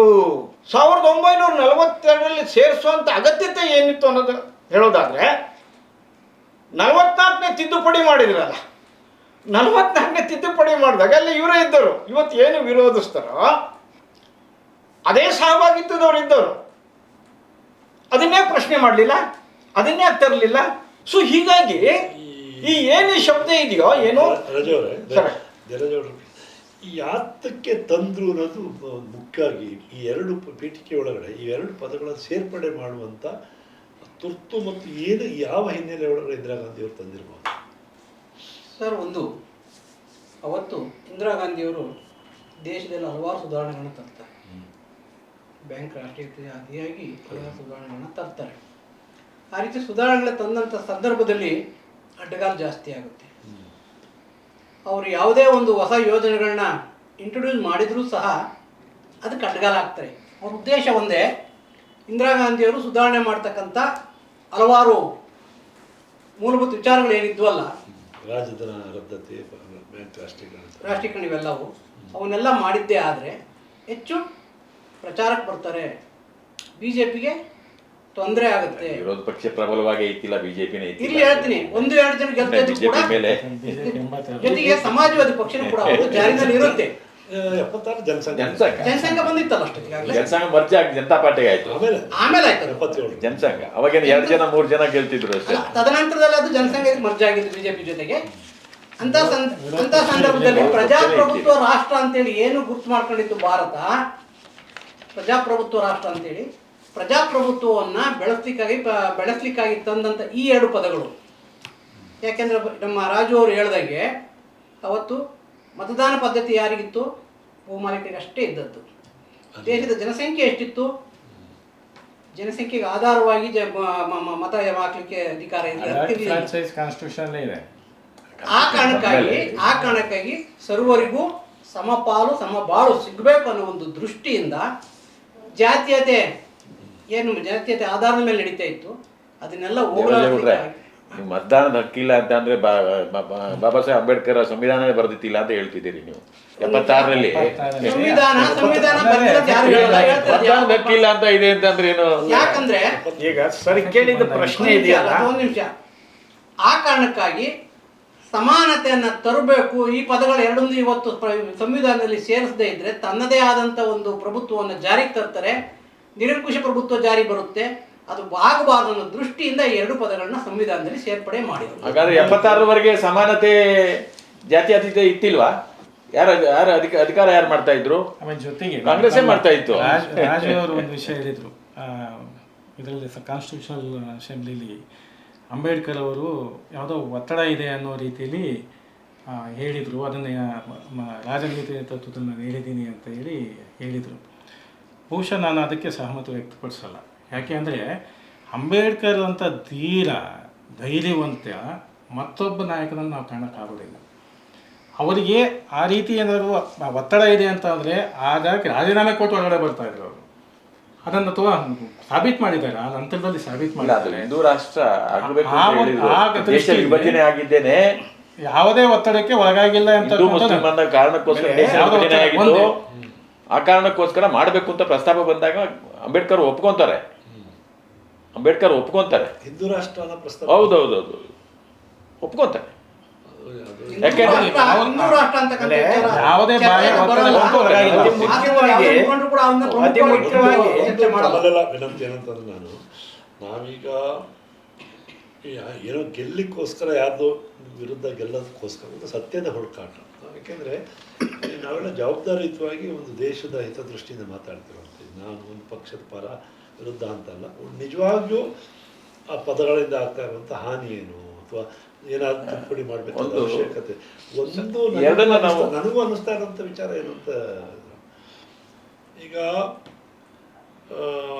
ಏನು ಸೆಕ್ಯುಲರ್ ಅನ್ನೋ ಪದ ಒಂದು ಬಹುಶಃ ಸಂವಿಧಾನದ ಅಡಿಪಾಯ ಆಗುತ್ತೆ, ಸಮಾನತೆ ಆಶಯ ಆಗುತ್ತೆ. ಆದರೆ ಸಮಾಜವಾದ ಅನ್ನುವಂಥದ್ದು ಒಂದು ರಾಜಕೀಯ ಸಿದ್ಧಾಂತ. ಪ್ರಜಾಪ್ರಭುತ್ವ ಮತ್ತು ರಾಜಕೀಯ ಸಂವಿಧಾನ. ಯಾಕೆಂತಂದ್ರೆ ಒಂದು ರಾಷ್ಟ್ರದ ಬೆಳವಣಿಗೆ ಒಳಗಡೆ ಇದು ಭಾರತ ಮಾತ್ರ ಅಂತಲ್ಲ, ಬೇರೆ ಬೇರೆ ಅನೇಕ ದೇಶಗಳಲ್ಲೂ ಕೂಡ ರಾಜಕೀಯ ಸಿದ್ಧಾಂತಗಳು ಶಾಶ್ವತವಾಗಿರಕ್ಕೆ ಸಾಧ್ಯ ಆಗೋದಿಲ್ಲ. ಏಕೆಂದರೆ ಒಂದು ಸಿದ್ಧಾಂತ ಬಂದಿರ್ತದೆ, ಸಮಾಜವಾದಿ ತತ್ವದ ಆಧಾರ ಮೇಲೆ ಒಂದು ಪಕ್ಷ ಸರ್ಕಾರ ಮಾಡಿರ್ತದೆ. ಅದಾದಮೇಲೆ ಮತ್ತೆ ಬಂಡವಾಳಶಾಹಿ ಆಶ್ರಯದ ಒಂದು ಪಕ್ಷ ಅಧಿಕಾರಕ್ಕೆ ಬರ್ಬೋದು. ಆ ಥರ ಸಿದ್ಧಾಂತಗಳು ಬದಲಾವಣೆ ಆಗಿ ಆ ಹೊಸ ಹೊಸ ಸಿದ್ಧಾಂತಗಳ ಆಧಾರದ ಮೇಲೆ ಅಧಿಕಾರ ನಾವೇ ನೋಡ್ತಾ ಬರ್ತೀವಿ. ಒಂದು ಇತ್ತೀಚೆಗೆ ಹಿಂದೆ ಇಂದಿರಾ ಗಾಂಧಿಯವ್ರ ಕಾಲದಲ್ಲಿ, ನೆಹರು ಅವ್ರ ಕಾಲದಲ್ಲಿ ಮಿಶ್ರ ಆರ್ಥಿಕತೆ ಇತ್ತು. ಆ ನಂತರ ಇಂದಿರಾ ಗಾಂಧಿ ಕಾಲದಲ್ಲಿ ಹೆಚ್ಚು ರಾಷ್ಟ್ರೀಕರಣ ಮತ್ತು ಸಮಾಜವಾದ ಆಶಯಗಳ ಕಡೆ ಹೋಗಿತ್ತು. ಅದಾದಮೇಲೆ ಮತ್ತೆ ಕಾಂಗ್ರೆಸ್ನ ಅವಧಿ ಒಳಗಡೆ 95 ಇಸ್ವಿ ಒಳಗಡೆ ಮತ್ತೆ ಈ ಜಾಗತೀಕರಣ, ಖಾಸಗೀಕರಣ ಇದು ಮತ್ತು ಉದಾರೀಕರಣ ಅಂದರೆ ಸಂಪೂರ್ಣ ಬದಲಾವಣೆ ಆಯಿತು. ಇಂದಿರಾ ಗಾಂಧಿಯವರ ವಿಚಾರಧಾರೆಗೂ ಮನಮೋಹನ್ ಸಿಂಗ್ ಅವರ ವಿಚಾರಧಾರೆಗೂ ಸಂಪೂರ್ಣ ವಿರುದ್ಧನೇ ಆಯಿತು. ಅಂದರೆ ಕಾಲಕ್ಕೆ ತಕ್ಕಂತೆ ಬದಲಾವಣೆ ಆಗ್ತಾ ಉಂಟಾಗುತ್ತೆ. ಹಾಗಾಗಿ ಇದು ಸಮಾಜವಾದ ಅನ್ನುವಂಥ ಪದವನ್ನು, ಅದು ನನಗೆ ಪ್ರಿಯ ಆಗಿದೆ, ಅದು ಬೇರೆ ಪದ. ಆದರೆ ಸಂವಿಧಾನದಲ್ಲಿ ಸಮಾಜವಾದ ಅನ್ನೋ ಪದವನ್ನು ತರುವಂಥದ್ದು ಹೇಗೆ ಅನ್ನೋದು ಒಂದು ನಿಮಿಷ. ಈಗ ಪ್ರಜಾಪ್ರಭುತ್ವ ವ್ಯವಸ್ಥೆ ಮತ್ತೆ socialism is entirely different and ಒಂದು ನಾವು ಅಡಾಪ್ಟ್ ಮಾಡ್ಕೊಂಡಿರೋದು ಸಂವಿಧಾನದಲ್ಲಿ ನಾವು ಅಡಾಪ್ಟ್ ಮಾಡ್ಕೊಂಡಿರೋದು ಸರ್ ಒಂದು ಡೆಮೊಕ್ರೆಟಿಕ್ ಸೋಷಿಯಲಿಸಮ್ ಅದನ್ನ ಅಡಾಪ್ಟ್ ಮಾಡ್ಕೊಂಡಿರೋದು ಟೂ ಡಿಫರೆಂಟ್. ದೇಶದಲ್ಲೂ ಕೂಡ ಕಾರ್ಲ್ ಮಾರ್ಕ್ಸ್ ಸಿದ್ಧಾಂತನೇ ಬೇರೆ, ಗಾಂಧಿ ಸೋಷಿಯಲಿಸಮೇ ಬೇರೆ. That is a difference between socialism. Marx ಸಿದ್ಧಾಂತನೇ ಬೇರೆ, ಗಾಂಧಿ ಸೋಷಿಯಲಿಸಮ್ ಬೇರೆ. BJP adapted Gandhi socialism. ಏನು ಗಾಂಧಿಯವರ ಸೋಷಿಯಲಿಸಮ್ ಏನು? ಸಮಾನತೆ, ಅವರ ಸಹಬಾಳ್ವೆ, ಗ್ರಾಮೀಣಾಭಿವೃದ್ಧಿ, ಸ್ವದೇಶಿ ಚಳುವಳಿ, ಸ್ವದೇಶಿ ಇದು ಅದು that is the socialism that BJP adapted. ಮುಖ್ಯ ಗಾಂಧಿಯವರಲ್ಲಿ ಮತ್ತು ಕಮ್ಯುನಿಸಂ ವ್ಯತ್ಯಾಸ ಇರೋದು. ಟೋಟಲ್ ಅಡಾಪ್ಟ್ ಮಾಡ್ಕೊಳಕ್ಕಾಗಲ್ಲ. ಟ್ರಸ್ಟಿಶಿಪ್ ಕಾನ್ಸೆಪ್ಟ್ ಅನ್ನು ಹೇಳ್ತಾರೆ ಗಾಂಧೀಜಿಯವರು. ಏನಂತಂದ್ರೆ ಪ್ರತಿಯೊಬ್ಬ ಮಾಲೀಕ ಕೂಡ ಅವನನ್ನು ನಾನು ಟ್ರಸ್ಟ್ ತರ ಮಾಲೀಕ ತರ ಯೋಚನೆ ಮಾಡ್ಬೋದು. ಒಂದು ಟ್ರಸ್ಟ್, ನಾನು ಈ ಸಂಪತ್ತಿನ ಒಬ್ಬ ಧರ್ಮದರ್ಶಿ ತರದಲ್ಲಿ ಎಲ್ಲರನ್ನೂ ಕೂಡ ಸಮಾನತೆಯನ್ನು ಕಾಣುವಂತ ಮನಸ್ಸಿಟ್ಕೊಂಡು ಕೆಲಸ ಮಾಡಬೇಕು ಅಂತ ಪ್ರತಿಪಾದನೆ ಫಂಡಮೆಂಟಲ್ ಡಿಫರೆನ್ಸ್. ಅದನ್ನ ಬಿಜೆಪಿ ಸಂವಿಧಾನದಲ್ಲಿ ನಾವು ಅಡಾಪ್ಟ್ ಮಾಡ್ಕೊಂಡು ಗಾಂಧಿ ಇದು ಸೋಷಿಯಲಿಸಮ್, ನಾಟ್ ಕಮ್ಯುನಿಸ್ಟ್ ಸೋಷಿಯಲಿಸಮ್ ಮಾಡ್ಕೊಂಡಿದ್ದೇವೆ. ಸೊ ಹಾಗಾಗಿ ಇವತ್ತು ಗಾಂಧಿ ಕಂಡ ಕನಸು ಏನಿತ್ತು? ಸ್ವದೇಶಿ ಚಳುವಳಿ ಎಲ್ಲಗಳ ಹಾಯಿಸೋದು. ಇವತ್ತೇನು ಮೇಕ್ ಇನ್ ಇಂಡಿಯಾ ಮಾಡ್ತಿರೋದು? It's Gandhi socialism, part of the Gandhian socialism. That is the concept of BJP. So ನೀವು ವರ್ಲ್ಡ್ನ ಜಾತ್ಯತೀತ ಅಂತ ಹೇಳಿ, ಜಾತ್ಯತೀತ ಮತ್ತು ಸಮಾಜವಾದ ಸಂವಿಧಾನ ಪೀಠಿಕೆನಲ್ಲಿ ಸೇರಿಸೋ ಅವಶ್ಯಕತೆ ಇತ್ತಿಲ್ಲ. ಹೇಳಿದ್ರು ಡಾಕ್ಟರ್ ಬಾಬಾ ಸಾಹೇಬ್ ಅಂಬೇಡ್ಕರ್ ಅವರು ಸಂವಿಧಾನದ ಬೇರೆ ಬೇರೆ ವಿಧಿಗಳಲ್ಲಿ ಅದನ್ನೆಲ್ಲ ಸೇರಿಸಿದ್ದಾರೆ. ಅದಕ್ಕೆ ಯಾವುದೋ ಆಶಯಕ್ಕೆ ಧಕ್ಕೆ ಬಂದಿತ್ತಿಲ್ಲ, ಬರ್ತಾನೂ ಇತ್ತಿಲ್ಲ. ವಿಶೇಷವಾಗಿ ಪೀಠಿಕೆಗೆ ಬಂದ ಮೇಲೆ ನಾವು ನೋಡ್ತಾ ಇದ್ದೀವಿ, ಜಾತ್ಯತೀತ ಸೇರಿಸಿದ್ದೀರಿ. ಆದರೆ ಮೀಸಲಾತಿ ಕೊಡಬೇಕಾದ್ರೆ ಅಂಬೇಡ್ಕರ್ ಅವರು ಹೇಳಿದರು ಧರ್ಮಾಧಾರಿತ ಮೀಸಲಾತಿ ಕೊಡಬಾರ್ದು ಅಂತ. ಅಲ್ಲ, ಜಾತ್ಯತೀತ ಪದ ಇಂಟ್ರೊಡ್ಯೂಸ್ ಮಾಡಿದೆ ಆ ಉದ್ದೇಶಕ್ಕೋಸ್ಕರ. ಧರ್ಮದ ಆಧಾರದ ಮೇಲೆ ಮೀಸಲಾತಿ ಕೊಡಬಾರ್ದು ಅಂತ ಡಾಕ್ಟರ್ ಬಾಬಾ ಸಾಹೇಬ್ ಅಂಬೇಡ್ಕರ್ ಹೇಳಿ ಇದ್ದಂಥದ್ದು ನೋಡ್ತಾ ಇದ್ದೇವೆ. ಅದಕ್ಕೆ ತದ್ವಿರುದ್ಧವಾಗಿ ನಡ್ಕೋತಾ ಇಲ್ವಾ ನಾವು? ಅಂಬೇಡ್ಕರ್ ಸಿದ್ಧಾಂತಕ್ಕೆ ನಡ್ಕೋತಾ ಇದ್ದೇವೆ ನಾವು. ನವಿಲೆ ಅಣ್ಣಪ್ಪ ಸರ್ ಹೇಳೋದಕ್ಕೆ ನಾನು ಒಂದು ಸಮಜಾಯಿಸಿ ಕೊಡ್ತೇನೆ. ನಮ್ಮ ಮೂಲ ಸಂವಿಧಾನದಲ್ಲಿ ಪ್ರಾತಿನಿಧ್ಯ ಅನ್ನೋದಿಲ್ಲ. ಟು ಬಿ ಕ್ಲಾರಿಫೈ, ಪ್ರಾತಿನಿಧ್ಯ ಅಂತಕ್ಕಂಥದ್ದು ಅಮೆಂಡ್ಮೆಂಟ್ ಆದಿದ್ದು 368 ಅಮೆಂಡ್ಮೆಂಟ್ ಏನಿದೆಯೋ article, first amendment article 14(a) 15(a) ಇದು ಏನು ಹೇಳುತ್ತೆ ಅಂತಂದರೆ, ಸಮಾಜಕ್ಕಾಗಿ, ಸಮಾನತೆಗಾಗಿ, ಆರ್ಥಿಕ ಮತ್ತು ಸಾಮಾಜಿಕ ನ್ಯಾಯಕ್ಕಾಗಿ ಪ್ರಾತಿನಿಧ್ಯವನ್ನು ಕೊಡಬೇಕು ಅಂತ ಹೇಳುತ್ತೆ. ರಿಸರ್ವೇಷನ್ ಅಲ್ಲ, ಪ್ರಿಫರೆನ್ಸ್ ಕೊಡಬೇಕು ಅಂತ ಹೇಳುತ್ತೆ. ಆದರೆ ಇವತ್ತು ಏನು ಸಂವಿಧಾನದಲ್ಲಿ ಈ ಎರಡು ಶಬ್ದಗಳನ್ನು ಸೇರಿಸಿದ್ದಾರೆ, ತೆಗಿಬೇಕು ಅಂತ ಹೇಳ್ತಾ ಇದ್ದಾರಲ್ಲ. ನಾವು ಪ್ರಜಾಪ್ರಭುತ್ವ ವ್ಯವಸ್ಥೆಯಲ್ಲಿ ಸಂವಿಧಾನಕ್ಕೆ ಮತ್ತು ನ್ಯಾಯಾಂಗಕ್ಕೆ ಅತ್ಯಂತ ಹೆಚ್ಚು ಗೌರವವನ್ನು ಕೊಡ್ತೇವೆ. ಯಾಕೆಂದ್ರೆ ಪ್ರಜಾಪ್ರಭುತ್ವದಲ್ಲಿ ಸಂವಿಧಾನವೇ ಶ್ರೇಷ್ಠ ಅಂತಕ್ಕಂಥದ್ದು. ಈ ಬಿಜೆಪಿ ನಾಯಕರು ಅದು ತೆಗೆದ್ರೆ ತೊಂದರೆ ಏನಾಗುತ್ತೆ ನಿಮಗೆ? ಹಿಂದೂ ರಾಷ್ಟ್ರ ಅಂತ ಎಲ್ಲಿ ಘೋಷಣೆ ಮಾಡ್ತಾರೋ ಅನ್ನೋದು ಅದೇ ಸರ್ ನೋಡಿ, 1923ರಲ್ಲಿ ಪ್ರಶ್ನೆ ಇದು. ಅದು 1923ರಲ್ಲಿ ಅದಕ್ಕೆ ನಾನು ನಾವು ಕೇಳುವಂಥದ್ದು, ನಾವೀಗ 21ನೇ ಶತಮಾನದಲ್ಲಿ ಒಂದು ದೇಶವನ್ನು ಒಂದು ಮತದ ಆಧಾರದ ಮೇಲೆ, ನಾನು ಧರ್ಮನ ಪದಗಳನ್ನು ಬಳಸಿದ್ರೆ ಭಾಳ ಜನ ತಪ್ಪಾಗಿ ಇಂಟರ್ಪ್ರಿಟ್ ಮಾಡ್ತಾರೆ. ಧರ್ಮಾತೀತ ಅಂದರೆ ಧರ್ಮದಿಂದ ಆಚೆಗೆ ಬರೋದು. ಧರ್ಮ, ಇವನ್ ಅಂಬೇಡ್ಕರ್ ಅವರು ಕೂಡ ಅಂತಿಮವಾಗಿ ಒಂದು ಧರ್ಮ ಬೇಕು ಅಂತೇಳಿ ಬುದ್ಧ ಧರ್ಮ ಕಳೆಕ್ಟ್ ಧರ್ಮಾತೀತನ ಪದ, ಜಾತ್ಯತೀತ ಪದ, ಧರ್ಮ ನಿರಪೇಕ್ಷಿತ. ಧರ್ಮಾತೀತ ಬೇರೆ, ಧರ್ಮ ನಿರಪೇಕ್ಷಿತ. ಅನೇಕರು ತುಂಬ ಆ ಪದ ಬಳಸ್ತಿರ್ತಾರೆ. ಆದರೆ ಧರ್ಮ ಬೇಕೇ ಬೇಕು. ಅದರಲ್ಲಿ ಧರ್ಮ ಅನ್ನುವಂಥದ್ದು ನ್ಯಾಯ ನೀತಿ ಅನ್ನೋ ಒಂದು ಚೌಕಟ್ಟಿನ ಅರ್ಥದಲ್ಲಿ, ಒಂದು ವಿಶಾಲ ಅರ್ಥದಲ್ಲಿ ತಗೋಬೇಕಾಗುತ್ತೆ. ಅದು ಹಿಂದೂ ಧರ್ಮ ಅಂತಲ್ಲ, ಬೌದ್ಧ ಧರ್ಮ ಅಂತಲ್ಲ. ಈಗ ಫಂಡಮೆಂಟಲ್ ಕೊಲೆ ಮಾಡಬಾರ್ದು ಅನ್ನೋದನ್ನು ಎಲ್ಲರೂ ಒಪ್ಪಲೇಬೇಕಾಗುತ್ತೆ. ಫಂಡಮೆಂಟಲ್ ವಿಚಾರಗಳು ಆ ಥರದಲ್ಲಿ ಅದನ್ನು ಹೇಳ್ತಾರೆ. ಏನು ಆತಂಕ ಅಣ್ಣಪ್ಪನವರೇ, ಹಿಂದೂ ರಾಷ್ಟ್ರ ಅಂತ ಘೋಷಣೆ ಮಾಡೋದ್ರ ಮುಖಾಂತರ ಈಗ ಭಾರತ, ನಾವು ಏನೇ ಆದರೂ ಕೂಡ ಇವತ್ತು ಅಲ್ಲಿ ಸಿಖ್ಖರಿದ್ದಾರೆ, ಬೌದ್ಧರಿದ್ದಾರೆ, ಎಷ್ಟೇ ಕಡಿಮೆ ಪ್ರಮಾಣದಲ್ಲಿ ಜೈನರಿದ್ದಾರೆ, ಸಾಕಷ್ಟು ಸಂಖ್ಯೆಯಲ್ಲಿ 15% ಬೇರೆ ಇಲ್ಲ. ಅದನ್ನ ಮತ್ತೆ ಅವ್ರು ಎಲ್ಲರಿಗೂ ಆತಂಕ ಏನಂತಾರೆ, ವೈ ಹಿಂದೂ ಅಂತ ಹೇಳಕ್ ಹೋಗ್ಬೇಕು ನೀವು, ಭಾರತೀಯ ಅಂತ ಹೇಳಿ. ಚರ್ಚೆ ಆಗ್ತಾ ಇದೆ. ಚರ್ಚೆ ಏನು ಅಂದ್ರೆ, ಒಂದು ನಿಮಿಷ ಉದ್ದೇಶ ನೋಡಿ, ಸಂವಿಧಾನ 1973ರಲ್ಲಿ ಕೇಶವಾನಂದಿ ಭಾರತಿ ವರ್ಸಸ್ ಕೇರಳ ಮತ್ತು ಉತ್ತರ ಪ್ರದೇಶದ ಕೇಸಲ್ಲಿ ಇದೇ ಅಂಶವನ್ನು 13 ಜನ ಸುಪ್ರೀಂ ಕೋರ್ಟ್ ನ್ಯಾಯಪೀಠ ಏನಂತ ಹೇಳಿದೆ, ಇದು ಸಂವಿಧಾನದ ಒಂದು ಭಾಗ ಮತ್ತು ಆಶಯ ಅಂತ ಹೇಳಿದೆ. ಅದೇ ರೀತಿ 1994ರಲ್ಲಿ ಬೊಮ್ಮಾಯಿ ವರ್ಸಸ್ ಯೂನಿಯನ್, ಈ ಎರಡೂ ಶಬ್ದಗಳು ಕೂಡ ಸಂವಿಧಾನದ ಆಶಯಗಳೇ ಮತ್ತು ಸಂವಿಧಾನದ ಭಾಗಗಳೇ ಅಂತ ಅಲ್ಲೂ ಕೂಡ ಹೇಳಿದೆ. ಬೊಮ್ಮಾಯಿ ಅದಾದ್ಮೇಲೆ 1995ರಲ್ಲಿ LIC, ನಂದು ಡಿಪಾರ್ಟ್ಮೆಂಟ್, LIC ವರ್ಸಸ್ ಗ್ರಾಹಕರಲ್ಲೂ ಕೂಡ ಅಲ್ಲೂ ಕೂಡ ಇದು ಸಂವಿಧಾನದ ಆಶಯ ಮತ್ತೆ ಸಂವಿಧಾನಕ್ಕೆ ವಿರೋಧವಾದೇನಲ್ಲ ಅಂತ ಹೇಳಿದೆ.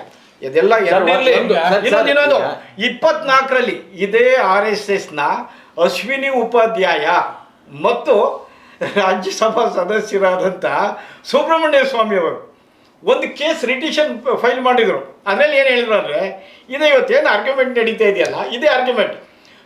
ಮೂಲ ಸಂವಿಧಾನದಲ್ಲಿ ಆಶಯಗಳಿಲ್ಲ, ಇದನ್ನ 42ನೇ ತಿದ್ದುಪಡಿನಲ್ಲಿ ಇಂದಿರಾ ಗಾಂಧಿಯವರು 1973ರಲ್ಲಿ ತಂದ್ಬಿಟ್ಟಿದ್ದಾರೆ. 76. ಇದು ಯಾಕೆ ತರಬೇಕು? 76ರಲ್ಲಿ ತಂದ್ಬಿಟ್ಟಿದ್ದಾರೆ. ಇದು ಯಾಕೆ ತರಬೇಕು? ಇದನ್ನ ಕಿತ್ತಾಕಿ ಅಂತ ಒಂದು ರಿಟಿಷನ್ ಫೈಲ್ ಮಾಡಿದ್ರು.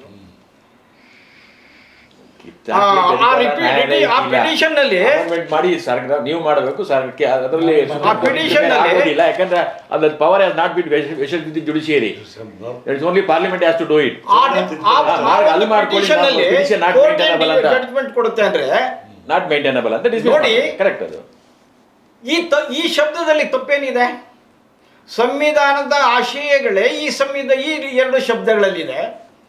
ಸಂವಿಧಾನದಲ್ಲಿ ತಿದ್ದುಪಡಿಗಾಗಿ ಅಂಬೇಡ್ಕರ್ ಅವರು ಒಂದು ವಿಧಿಯನ್ನು ಇಟ್ಟಿದ್ದಾರೆ. ಆದರೆ ನೀವು ತಿದ್ದುಪಡಿ ಮಾಡುವಂತ ಸಂದರ್ಭದಲ್ಲಿ ಮೂಲ ಸಂವಿಧಾನದ ಆಶಯಗಳಿಗೆ ಧಕ್ಕೆ ತರಬಾರದು ಅಂತ ಹೇಳಿ. ಅದು ಕೇಶವಾನಂದ ಭಾರತಿ ಕೇಸ ಸ್ಪಷ್ಟ ಅಲ್ಲ, ಇಷ್ಟು ಪ್ರಕರಣದಲ್ಲಿ 73ರಲ್ಲಿ ಆಗಿದ್ದು ಸಂವಿಧಾನದ ಮೂಲ ಆಶಯಕ್ಕೆ ಆಯ್ತಾ? ಧಕ್ಕೆ ತರಬಾರದು ಅಂತ ಇದೆ. ಸಂವಿಧಾನದ ಮೂಲ ಆಶಯ ಪ್ರಿಯಾಂಬಲ್ಗೆ ಧಕ್ಕೆ ಅಲ್ಲ, ಇದು ಧಕ್ಕೆ ಅಲ್ಲ. 76ರಲ್ಲಿ ಇದು ಧಕ್ಕೆ ಅಲ್ಲ. ಧಕ್ಕೆ ಅಂತ ಹೇಳಬೇಡಿ, ಧಕ್ಕೆ ಅಲ್ಲ. ಧಕ್ಕೆ ಅಂತ ಹೇಳಬೇಡಿ. ಆಶಯಗಳಿಗೆ ಈಗ ಮೂಲ ಆರ್ಟಿಕಲ್ ಸಂವಿಧಾನದ ಮೂಲ ಆಶಯ ಏನಿತ್ತು, ಆರ್ಟಿಕಲ್ 25 ಪ್ರಿಯಾಂಬಲ್ ಏನಿತ್ತು, ಆ ಪ್ರಿಯಾಂಬಲ್ಗೆನೆ 73 ಕೇಶವ ಮಾಡಿದ್ದಾರೆ. ಆಮೇಲೆ 76ರಲ್ಲಿ ಮುಗಿದು ಈ 26 ಕೋರ್ಟ್ಗಳಿಗೆ ಯಾವುದೇ ರೀತಿ ಇಂಪಾರ್ಟೆನ್ಸ್ ಇರಬಾರ್ದು. ಎಲ್ಲವೂ ಕೂಡ ಕೇಂದ್ರೀಕೃತವಾಗಬೇಕು. ಅಧಿಕಾರ ಎಲ್ಲವೂ ಕೂಡ ಕೇಂದ್ರದಲ್ಲಿ ಕೇಂದ್ರೀಕೃತವಾಗಬೇಕು.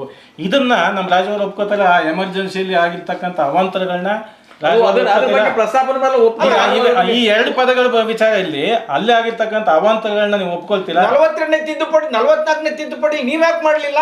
ನೀವು ಪ್ರಶ್ನೆ ಅಲ್ಲ.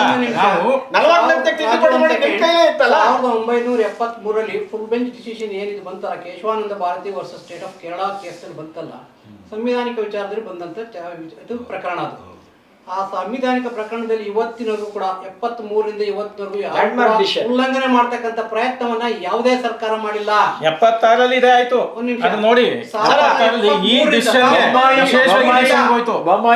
ಸುಪ್ರೀಂ ಕೋರ್ಟ್ ಆದೇಶವನ್ನ ಉಲ್ಲಂಘನೆ ಮಾಡ್ತಕ್ಕಂಥ ಪ್ರಯತ್ನವನ್ನ ಯಾವುದೇ ಸರ್ಕಾರ ಮಾಡಲಿಲ್ಲ.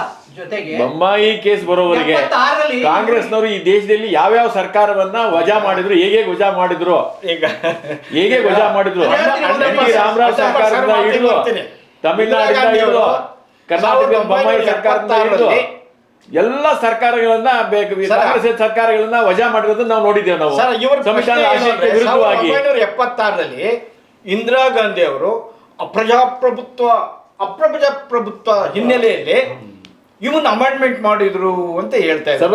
ಸರ್ವಾಧಿಕಾರಿ ಅಂತ. ನಾನೊಂದು ಪ್ರಶ್ನೆ ಕೇಳ್ತೀನಿ. 1900 ಅದು ಒಪ್ಕೊಳ್ಳೇಬೇಕು. ಅದು ಸರಿ ತಪ್ಪು ಬೇರೆ ವಿಚಾರ, ಅದನ್ನ ಬೇರೆ ಡಿಬೇಟ್ ಮಾಡೋಣ.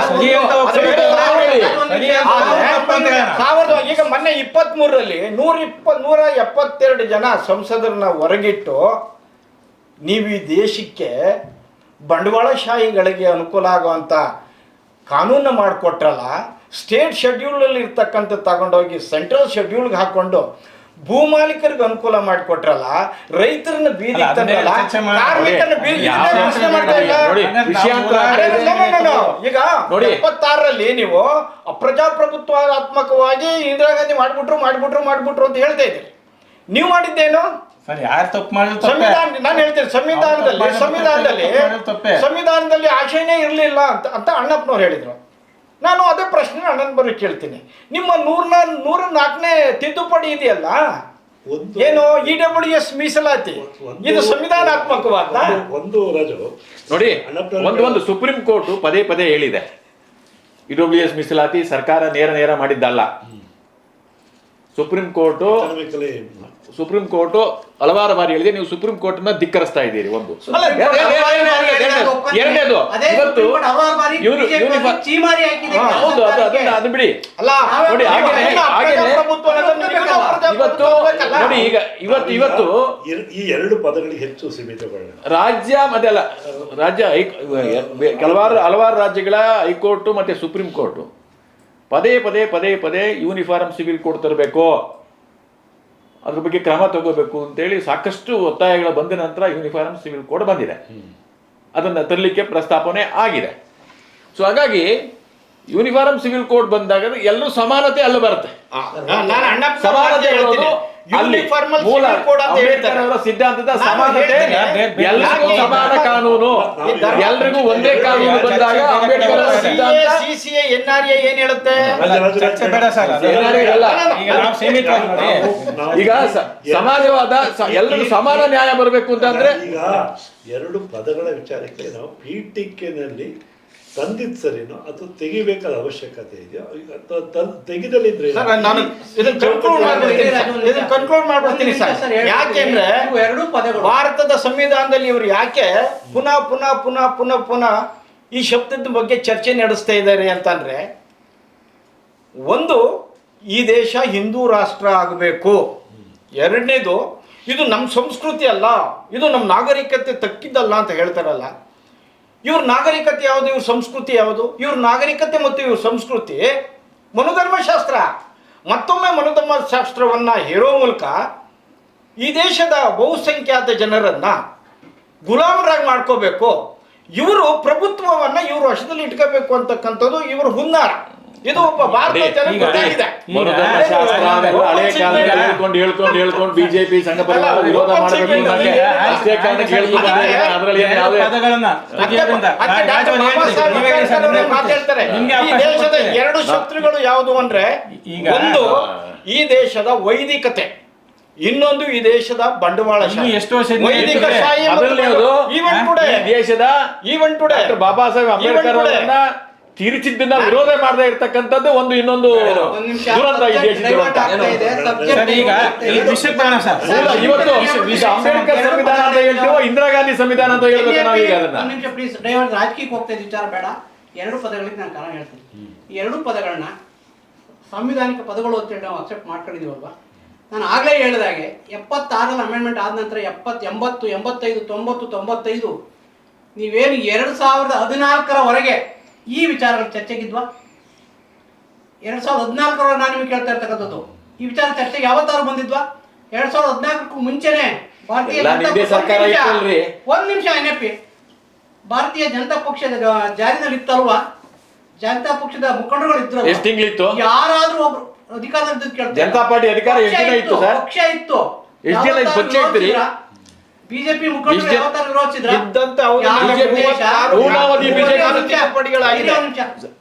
ಅವ್ರ ಉದ್ದೇಶ ಈ ಎರಡೂ ಪದಗಳು ಜಾರಿಗೆ ಬೇಕು. ಯಾಕಂದ್ರೆ ಎಲ್ಲರೂ ಮಾತಾಡ್ಕೊಂಡ್ ಬಂದಿದ್ರು ಹಿಂದಿನಿಂದನೂ ಕೂಡ. 76ರಿಂದ ಪದಗಳನ್ನ ಸೇರ್ಪಡೆ ಆದ ನಂತರ ಕೂಡ ಬಿಜೆಪಿ ಆಗಿರ್ಬೋದು, ಕಾಂಗ್ರೆಸ್ ಆಗಿರ್ಬೋದು, ಸಮಾಜವಾದಿಗಳ ಪಕ್ಷದ ಆಗಿರ್ಬೋದು, ಜನಸಂಘ ಆಗಿರ್ಬೋದು, ಯಾವುದೇ ಆಗಿರ್ಬೋದು, ಎಲ್ಲರೂ ಉಪಯೋಗಿಸಿದರೆ ಏನು?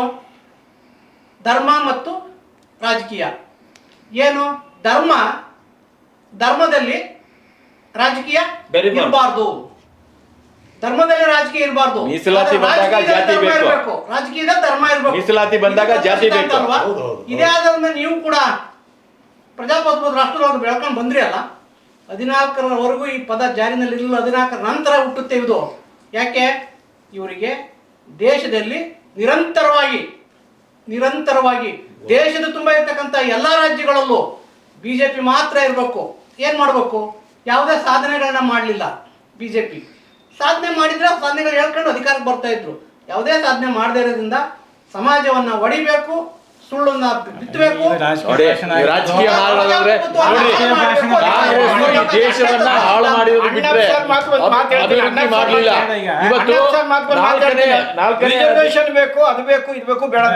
ನಾನು ಅಣ್ಣಪ್ಪ ಸರ್ಗೆ ಒಂದು ಮಾತು ಕೇಳ್ತೀನಿ ಸರ್, ದಯವಿಟ್ಟು ನೀವು ಹಿಂದೆಲ್ಲವ ರಿಸರ್ವೇಶನ್ ಬೂತ್ ಗೊಂಬೆಯನ್ನು ತೋರಿಸ್ಕೊಂಡು ಆಡಿದ್ರಿ. ಇವತ್ತೇನು ಆಡ್ತಾ ಇದ್ದೀರಿ? ಇವತ್ತು ಧರ್ಮವನ್ನ ತೋರಿಸ್ಕೊಂಡು ಆಡ್ತಾ ಇದ್ದೀರಿ.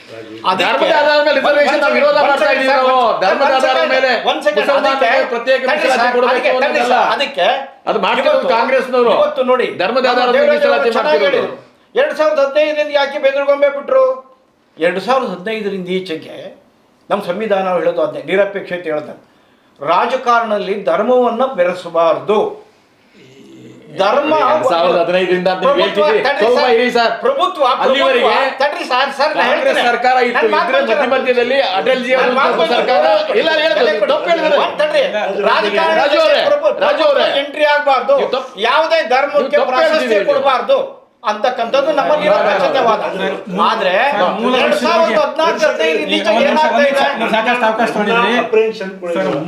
ಅಣ್ಣಪ್ಪನವ್ರು ಏನಂತ ಮುಖ್ಯವಾಗಿ ಒಂದು ಹಿಂದೂ ರಾಷ್ಟ್ರ, ಈಗ ನೋಡಿ ನಾವು ಈ ಮತೀಯ ಆಧಾರದ ಮೇಲೆ ರಾಷ್ಟ್ರವನ್ನು ಮಾಡಿಕೊಂಡಿರುವಂಥ ದೇಶಗಳ ಉದಾಹರಣೆ ತಗೊಳ್ಳೋಣ.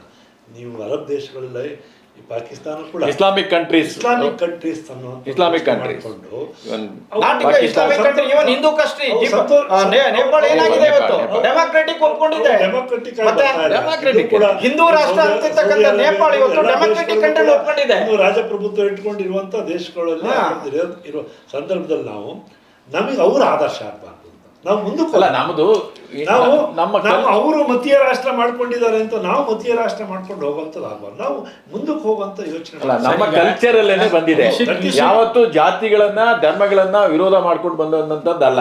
ಹಿಂದೂ ರಕ್ತ ಇದೆಯಲ್ಲ, ಅದು ಎಲ್ಲರನ್ನ ಒಟ್ಟುಗೂಡಿಸ್ಕೊಂಡು ಸರ್ವರಿಗೂ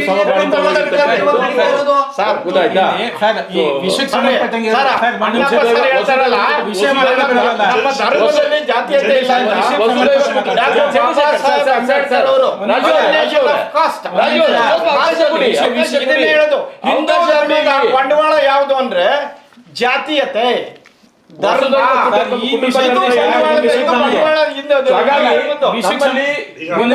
ಧರ್ಮದಲ್ಲಿ ಇಲ್ಲ. ಒಂದೊಂದು ಸಣ್ಣ ಪಡ ಸರ್, ವಿಷಯಕ್ಕೆ ಸಂಬಂಧಪಟ್ಟಂಗೆ ಹೇಳೋದಾದ್ರೆ ಈ ಎರಡು ಪದಗಳನ್ನ ತೆಗೆದ್ರೆ ಏನಾಗುತ್ತೆ? ಈಗ ನಮ್ಗೆ ಬಿಡಿ, ಸಮಾಜವಾದ ಅನ್ನೋದು ತಗೋದ್ರಿಂದ ಏನು ತೊಂದರೆ ಆಗ್ತದೆ? ಪ್ರಜಾಪ್ರಭುತ್ವ ವ್ಯವಸ್ಥೆಯಲ್ಲಿ ನಾವು ಜೀವಿಸ್ತಾ ಇದ್ದೇವೆ. ಈ ಪ್ರಜಾಪ್ರಭುತ್ವ ವ್ಯವಸ್ಥೆಯೇ ಮುಂದುವರಿಸಿಕೊಂಡು ಏನಾಗ್ತದೆ? ಯಾಕೆಂದ್ರೆ ಎಲ್ಲವೂ ಕೂಡ ಸಂವಿಧಾನದಲ್ಲಿ ಸ್ಪಷ್ಟವಾಗಿದೆ. ಈ ಜಾತ್ಯತೀತ ಪದ ಹಾಗಾದ್ರೆ ಆರ್ಟಿಕಲ್ 25 ಏನ್ ಹೇಳುತ್ತೆ? ಧರ್ಮ ವ್ಯಕ್ತಿಗತ ಸ್ವಾತಂತ್ರ್ಯ ಕೊಟ್ಟಿಲ್ವ ನಮ್ಗೆ? ಜಾತ್ಯತೀತ ಪದ ಯಾಕೆ ಬೇಕು? ನೋಡಿ, ಈವನ್ ಬಿಜೆಪಿಯವರ ಮ್ಯಾನಿಫೆಸ್ಟೋದಲ್ಲಿ ಒಂದು ಪದ ಬಳಸ್ತಾರೆ, ಸರ್ವಧರ್ಮ ಸಮಭಾವ. That is apt word. ಅದು ನಿಜ ಹೇಳಬೇಕು ಅಂತಂದರೆ ನಮ್ಮ ಆಗಬೇಕಾಗಿದೆ ಅದನ್ನು ಎಲ್ಲ ಧರ್ಮಗಳ ಎಲ್ಲ ವಿಚಾರಧಾರೆಗಳನ್ನು ಸಮಭಾವದಿಂದ ನೋಡಬೇಕು ಅನ್ನೋದು ಅದು ದೊಡ್ಡ ನೋಡ್ತಾ ಇದ್ದೀರಾ? ಅದು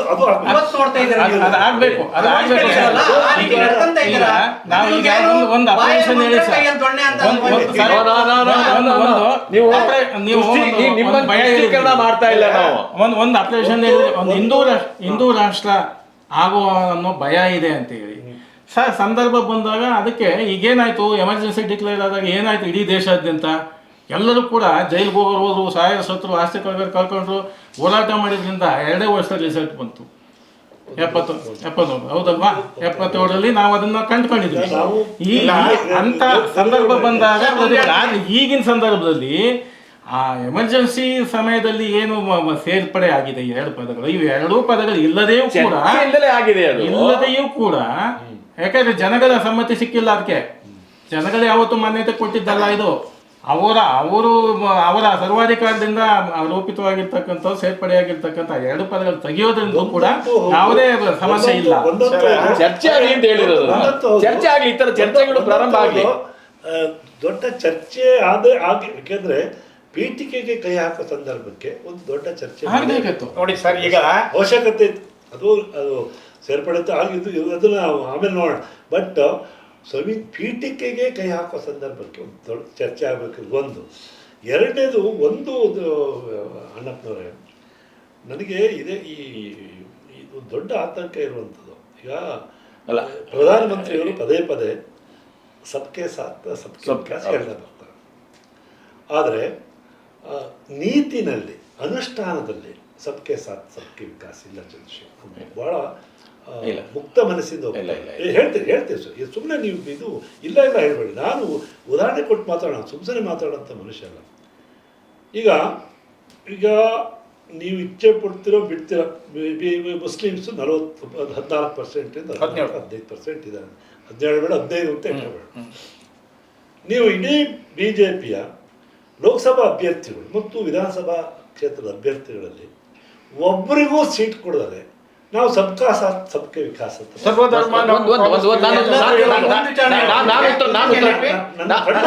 ಅಲ್ಲ, ನಾನು ಕೇಳ್ತಿರೋದು, ನಾನು ಹೇಳ್ತೀನಿ ನೋಡಿ, ನೀವು ಆರ್ಥಿಕ ಸೌಲಭ್ಯ ಕೊಟ್ಟು ಸರ್, ಒಂದು ನಾನು ರಾಜಕೀಯ ಪ್ರಾತಿನಿಧ್ಯ ಕೊಡ್ಲಿಕ್ಕೆ ನಾವು ತಯಾರಿದ್ದೇವೆ. ಯಾವ ಮುಸ್ಲಿಂ ನಾಯಕರು ನಾನು ಬಿಜೆಪಿಲಿ ಬಂದು ನನಗೆ ಟಿಕೆಟ್ ಕೊಡಿ ಅಂತ ಕೇಳಿದ್ದಾನೆ? ಮೊದಲನೇ ಪ್ರಶ್ನೆ. ಎರಡನೇದು, ಯಾರೂ ಮುಸಲ್ಮಾನರು ಬಿ ಜೆ ಪಿಲಿ ಬಂದು ಸ್ಪರ್ಧೆ ಮಾಡೋಕ್ಕೆ ತಯಾರಿಲ್ಲದೆ ಇದ್ದಾಗ ರಾಜ್ಯಸಭೆಗೆ ವಿಧಾನ ಪರಿಷತ್ತಿಗೆ ನೇಮಕ ಮಾಡಿಕೊಂಡು ಅವ್ರಿಗೆ ಮಂತ್ರಿಗಿರಿಯನ್ನು ಮಾಡಿದೆ ನಾವು. ಪರ್ಸೆಂಟೇಜ್ ಅಲ್ಲ percentage is very very minute. ಅಲ್ಲಲ್ಲ, ಯಾರು ಪ್ರಾತಿನಿಧ್ಯ ನಮ್ಮಲ್ಲಿ ಮುಸಲ್ಮಾನರು ಸ್ಪರ್ಧೆಗೆ ಬರೋದಿಲ್ಲ. ಕೇಳಿ ತಗೊಳ್ಳಿ, ಎಷ್ಟು ಜನ ಬಿಜೆಪಿ ಟಿಕೆಟ್ ಕೇಳಿ ಬಂದಿದ್ದಾರೆ. ಒಂದು ರಾಜಕಾರಣದಲ್ಲಿ ಇದೇ ವಿಚಾರಕ್ಕೆ- ಗೆಲ್ಲೋ ಕುದುರೆಗೆ ಟಿಕೆಟ್ ಕೊಡ್ತಿರೋ ವಿನ ಯಾವುದೇ ರಾಜಕೀಯ ಪಕ್ಷ ಆಗಲಿ ಗೆಲ್ಲೋ ಕುದುರೆಗೆ ಟಿಕೆಟ್ ಕೊಡ್ತಾರೆ. ಆದಾಗ್ಯೂ ಮುಸಲ್ಮಾನರು ಯಾರು ಬಿಜೆಪಿನ ಟಿಕೆಟ್ ಕೇಳದೆ ಬಂದಿಲ್ಲ. ಬಿಜೆಪಿ ಒಳಗಡೆ ಕೇಳಬೇಕು ರೆಡಿ ಇಲ್ಲ. ಅವರು ಬಿಜೆಪಿನ ಅಂಟರ್ಜೆಂಟ್ ದೂರ ನಿಂತ್ಕೊಂಡು ನೋಡ್ತಾ ಇದ್ದಾರೆ. ನೋಡಿ, ಒಂದು ಗೆಲ್ಲಿಲ್ಲ, ಕೊಡ್ಲಿಲ್ಲ ಅಂದ್ರೆ ಕೊಡದೇ ಇದ್ರು ನಾವು ರಾಜ್ಯಸಭೆಗೆ ಲೋಕಸಭೆ ವಿಧಾನ ಪರಿಷತ್ ನೇಮಕ ಮಾಡಿ ಬಿಜೆಪಿ ಕೆಲವು ನಾವು ಅವ್ರನ್ನ ಮಂತ್ರಿಗಳನ್ನು ಮಾಡಿದ್ದೇವೆ. ಹೇಳ್ತೇನೆ, ಬಿಜೆಪಿ ಕೆಲವು ವಿಚಾರಗಳ ನನ್ನ ಮೆಚ್ಚುಗೆ ಕೂಡ ಇದೆ. ನೋಡಿ, ಅವರು ಸಿದ್ಧಿ ಜನಾಂಗದವ್ರನ್ನ ಒಬ್ಬನನ್ನ ಅಸೆಂಬ್ಲಿ ಎಮ್ಎಲ್ಸಿ ಮಾಡಿದ್ದೇವೆ. ಒಬ್ಬ ಸವಿತಾ ಸಮಾಜದವರು ಒಬ್ಬರನ್ನ ರಾಜ್ಯಸಭಾ ಮೆಂಬರ್ ಮಾಡಿ ತೀರೋಗ್ಬಿಟ್ರು. ನೀವು ರಾಜಕಾರಣ ಮಾಡುವಂಥ ಸಂದರ್ಭದಲ್ಲಿ ಪ್ರಜ್ಞಾಪೂರ್ವಕವಾಗಿ ಒಳಗೊಳ್ಳುವಂಥ ಪ್ರಯತ್ನ ಮಾಡದಲ್ಲಿದ್ದರೆ ನಿಮ್ಮ ಹತ್ರ ಬರಲಿಲ್ಲ ಅನ್ನೋದಲ್ಲ. ಇದು ಸೋಲಿ ಗೆಲ್ಲಿ ಅದು ಪ್ರಶ್ನೆ ಅಕಾಮಿಡೇಟ್ ಇದೆಯಲ್ಲ. ಅಲ್ಲ, ಈ ತರ ಅಕಾಮಿಡೇಷನ್ ಕಾಂಗ್ರೆಸ್ ಮಾಡ್ಲಿಕ್ಕೆ ಸಾಧ್ಯ. ಸಿದ್ಧಿ ಜನಾಂಗದವ್ರನ್ನ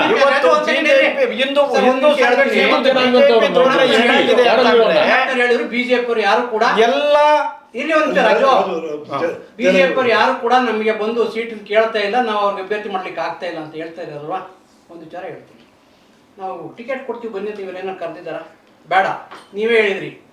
ಪ್ರಧಾನಮಂತ್ರಿಗಳು ಯಾವುದೇ ಭಾಷಣದಲ್ಲಿ ನೋಡಿ ಸಬ್ಕಾ ಸಾಥ್ ಸಬ್ಕಾ ವಿಕಾಸ್.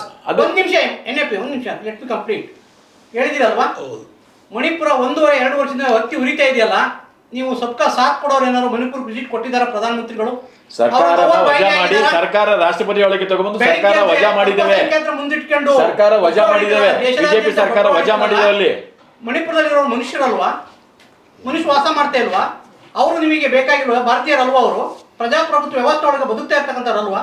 ಯಾಕೆ ಮೋದಿಯವರ ಕಾರ್ಯಕ್ರಮ ಮುಸಲ್ಮಾನರನ್ನು ಬಿಟ್ಟು ಹೊರತಾಗಿ ಯಾವ ಕಾರ್ಯಕ್ರಮ ಇದೆ ಹೇಳಿ? ಅನಿವಾರ್ಯ ಅಂತ ಯಾಕೆ ಹೇಳ್ತೀವಿ ಅಂತಂದ್ರೆ ಸರ್, ಒಂದು ಸಂವಿಧಾನ ಪೀಠಿಗೆ 2 ಶಬ್ದಗಳು ಅನಿವಾರ್ಯ ಅಂತ ಯಾಕೆ ಹೇಳ್ತೀವಿ ಅಂತಂದ್ರೆ, ಇವತ್ತೇನು ರಾಜಕಾರಣದಲ್ಲಿ ಧರ್ಮ ಬೆರ್ತಿದೆಯೋ, ಧರ್ಮದಿಂದ ಕೋಮುವಾದ ಬೆಳೆದಿದೆಯೋ, ಈ ಕೋಮುವಾದದಿಂದ ದೇಶದಲ್ಲಿ ಏನು ಅಶಾಂತಿ ಉಂಟಾಗಿದೆಯೋ ಇದಾಗಬಾರ್ದು ಅನ್ನೋ ಕಾರಣಕ್ಕಾಗಿ ಸಂವಿಧಾನ ಪೀಠಿಕೆಯಲ್ಲಿರ್ತಕ್ಕಂಥ 2 ಶಬ್ದಗಳು ಕೂಡ ಅದರಲ್ಲಿದ್ದರೆ ಮಾತ್ರ ಈ ದೇಶದ ಬಹುಜನರು ನೆಮ್ಮದಿಯಿಂದ ಇರ್ಲಿಕ್ಕೆ ಸಾಧ್ಯ, ಪ್ರಜಾಪ್ರಭುತ್ವದ ಆಶಯಗಳನ್ನ ಕಂಡುಕೊಳ್ಳಿಕ್ಕೆ ಸಾಧ್ಯ.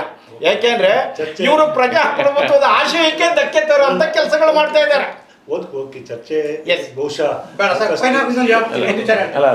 1976ರಲ್ಲಿ ಎಮರ್ಜೆನ್ಸಿ ಜಾರಿ ಬಂತು. ಯಾವುದೇ ವಿಚಾರ ಚರ್ಚೆ 75 ಬಂತು, 76ರಲ್ಲಿ ಅಮೆಂಡ್ಮೆಂಟ್ ಆಯ್ತು, 76 ಅಮೆಂಡ್ಮೆಂಟ್ಗೆ ಬರಲಿ, ಚರ್ಚೆ ಆಗ್ಬೇಕು. ಇವತ್ತು ಪದಗಳನ್ನ ತೆಗಿಬೇಕು ಅಂತ ಹೇಳ್ತಾ ಇದ್ದೀರಲ್ವಾ? ಯಾವ ಕಾರಣಕ್ಕಾಗಿ?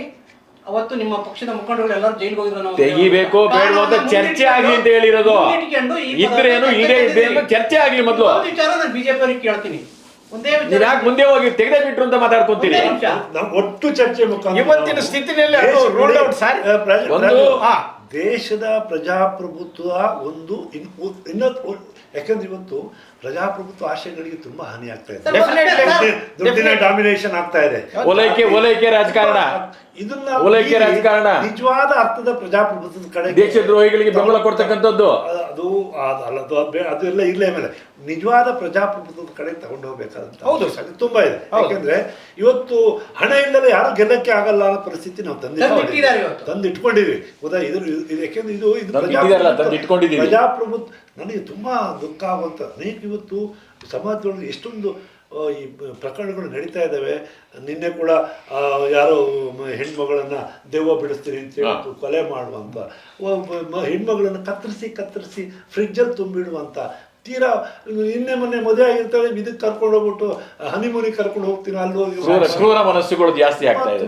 ತುಂಬಾ ಈ ತರದ ಒಂದು ಪರಿಸ್ಥಿತಿ. ಇವನ್ ನನಗೆ ನೋಡಿ, ಅಮೆರಿಕಕ್ಕೆ ಹೋದಂಥ ಸಂದರ್ಭದಲ್ಲಿ ಅಲ್ಲಿ ಬಹುಸಂಖ್ಯಾತ ಸಿಖ್ರು, ಅಲ್ಲಿ ಕ್ಯಾಲಿಫೋರ್ನಿಯಾದಲ್ಲಿ ಸಿಖ್ ಸಮುದಾಯದವರಿದ್ದಾರೆ, ಅವರು ಭಾರತದ ವಿರೋಧಿ ಮನಸ್ಥಿತಿಯನ್ನು ಹೊಂದ್ತಾ ಇದ್ದಾರೆ ಅನ್ನೋದು ಮಾತು ಬರ್ತಾ ಇದೆ. ಇದು ಬಹಳ ಆತಂಕಕಾರಿಯಾದ ವಿಷಯ. ಯಾಕೆಂದ್ರೆ ಒಳಗೊಳ್ಳುವಿಕೆ ಇದೆಯಲ್ಲ, ಇದು ವೆರಿ ವೆರಿ ಇಂಪಾರ್ಟೆಂಟ್. ನೀವೆಲ್ಲರೂ ನೋಡಿ, ಪ್ರೀತಿಯಿಂದ ಏನೋ ದೇಶ ಕಟ್ಬೋದೇ ಹೊರತು ದೇಶದಿಂದ ಕಟ್ಲಿಕ್ಕಾಗಲ್ಲ. ದೇಶದಿಂದ ಇನ್ನೊಂದ್ರ ಮುಖಾಂತರ ದೇಶವನ್ನು ಕಟ್ಟಕ್ಕಾಗಿ ಬಹಳ ಬಹಳ ಅತ್ಯಂತ ಸೂಕ್ಷ್ಮವಾದಂಥ ವಿಚಾರ. ಅಣ್ಣಪ್ಪ ಸರ್ ಒಂದು ಮಾತು ಹೇಳಿದ್ರು, ನಾವು ಗಾಂಧಿ ತತ್ವದ ಮೇಲೆ ಗಾಂಧಿ ತತ್ವನೇ ಉದಾರವಾದಿ ತತ್ವ, ಗಾಂಧಿ ತತ್ವನೇ ಸಮಾಜದ ತತ್ವ. ಘೋಷಣೆ ಇವತ್ತು ತುರ್ತು ಪರಿಸ್ಥಿತಿ ಘೋಷಣೆ ವಿಚಾರ ಮಾತಾಡ್ತಾ ಇದ್ರಲ್ಲ, ಅವತ್ತು ಡಿಕ್ಲೇರ್ಡ್ ಎಮರ್ಜೆನ್ಸಿ ಇತ್ತು, ಇವತ್ತು ಅಘೋಷಿತ ಯಾರಿಗೆ ಘೋಷಿತ? ದೇಶದಾದ್ಯಂತ ಇದೆ. ಯಾರಿಗೆ ಈ ಮುಖ್ಯ ವಾಹಿನಿ ಬರ್ಲಿಕ್ಕೆ ಆಗ್ತಾ ಇಲ್ವೋ, ಯಾರಿಗೆ ಭಯ ಇದೆಯೋ, ಪ್ರಭುತ್ವ ಸ್ಥಾಪನೆ ಯಾರಿಗೆ ಭಯ ಇದೆಯೋ, ಒಂದೇ ಒಂದು ಕಾರಣಕ್ಕಾಗಿ ತಪ್ಪು ಮಾಡಿರೋ ಭಯ ಇದೆಯೋ ಅವರಿಗೆ ಸಂವಿಧಾನವನ್ನೇ ಸುಟ್ಟಾಕ್ಬೇಕು ಅಂದವರು ಎರಡು ಪದಗಳನ್ನ ಸಂವಿಧಾನ ಸಂವಿಧಾನ ತಿದ್ದುಪಡಿ ಮಾಡ್ತೀವಿ.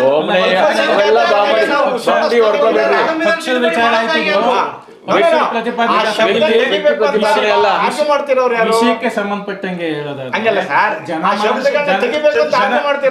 ಜನಮನ್ನಣೆ ಇಲ್ಲದೆ, ಜನಗಳ ಪ್ರಾತಿನಿಧ್ಯ ಇಲ್ಲದೆ ಆಗಿರ್ತಕ್ಕಂಥ ಎಮರ್ಜೆನ್ಸಿ ಪೀರಿಯಡ್ ಆಗಿರ್ತಕ್ಕಂಥ ಸೇರ್ಪಡೆ ಇದಾವಲ್ಲ, ಅವು ಅಕ್ಷಮ್ಯ. ಅದು ಗಾಂಧಿ ಪ್ರೇರಿತ ಸಮಾಜ. ಒಂದ್ ನಿಮಿಷ, ನಾನು ಪಕ್ಷದ ವಕ್ತಾರನಾಗಿ, ನಾನೊಬ್ಬ ವಕೀಲನಾಗಿ, ನಾನೊಬ್ಬ ಈ ದೇಶದ ನಾಗರಿಕನಾಗಿ ನಾನು ಕೇಳ್ತಾ ಇದ್ದೀನಿ, ಜನಮನ್ನಣೆ ಇಲ್ಲದಂಥ ಯಾವುದೇ ಕಾನೂನುಗಳು ಕೂಡ ಅವು ಅಸಿಂಧುವಾಗಬೇಕು. ಈ ಎರಡು ಪದಗಳಿಗೆ ಸೇರ್ಪಡೆ ಆಗಿದೆ, ಅವು ಕೂಡ ತೆಗಿಬೇಕು. ಮತ್ತೆ ಜನಮನ್ನಣೆ ತಗೊಳ್ಳಿ, ಇದು ಅನಿವಾರ್ಯ ಅನ್ನೋ ಪರಿಸ್ಥಿತಿ ಬಂದಾದ ಸಂದರ್ಭದಲ್ಲಿ ಜನಮನ್ನಣೆನ ಪಡೆದು ಸೇರ್ಪಡೆ ಆಗೋದ್ರಲ್ಲಿ ನಮ್ದೇನು ವಿರೋಧ ಇಲ್ಲ. ನಾನು ನನ್ನ ಮಾತುಗಳನ್ನ ಹೇಳ್ತೀನಿ.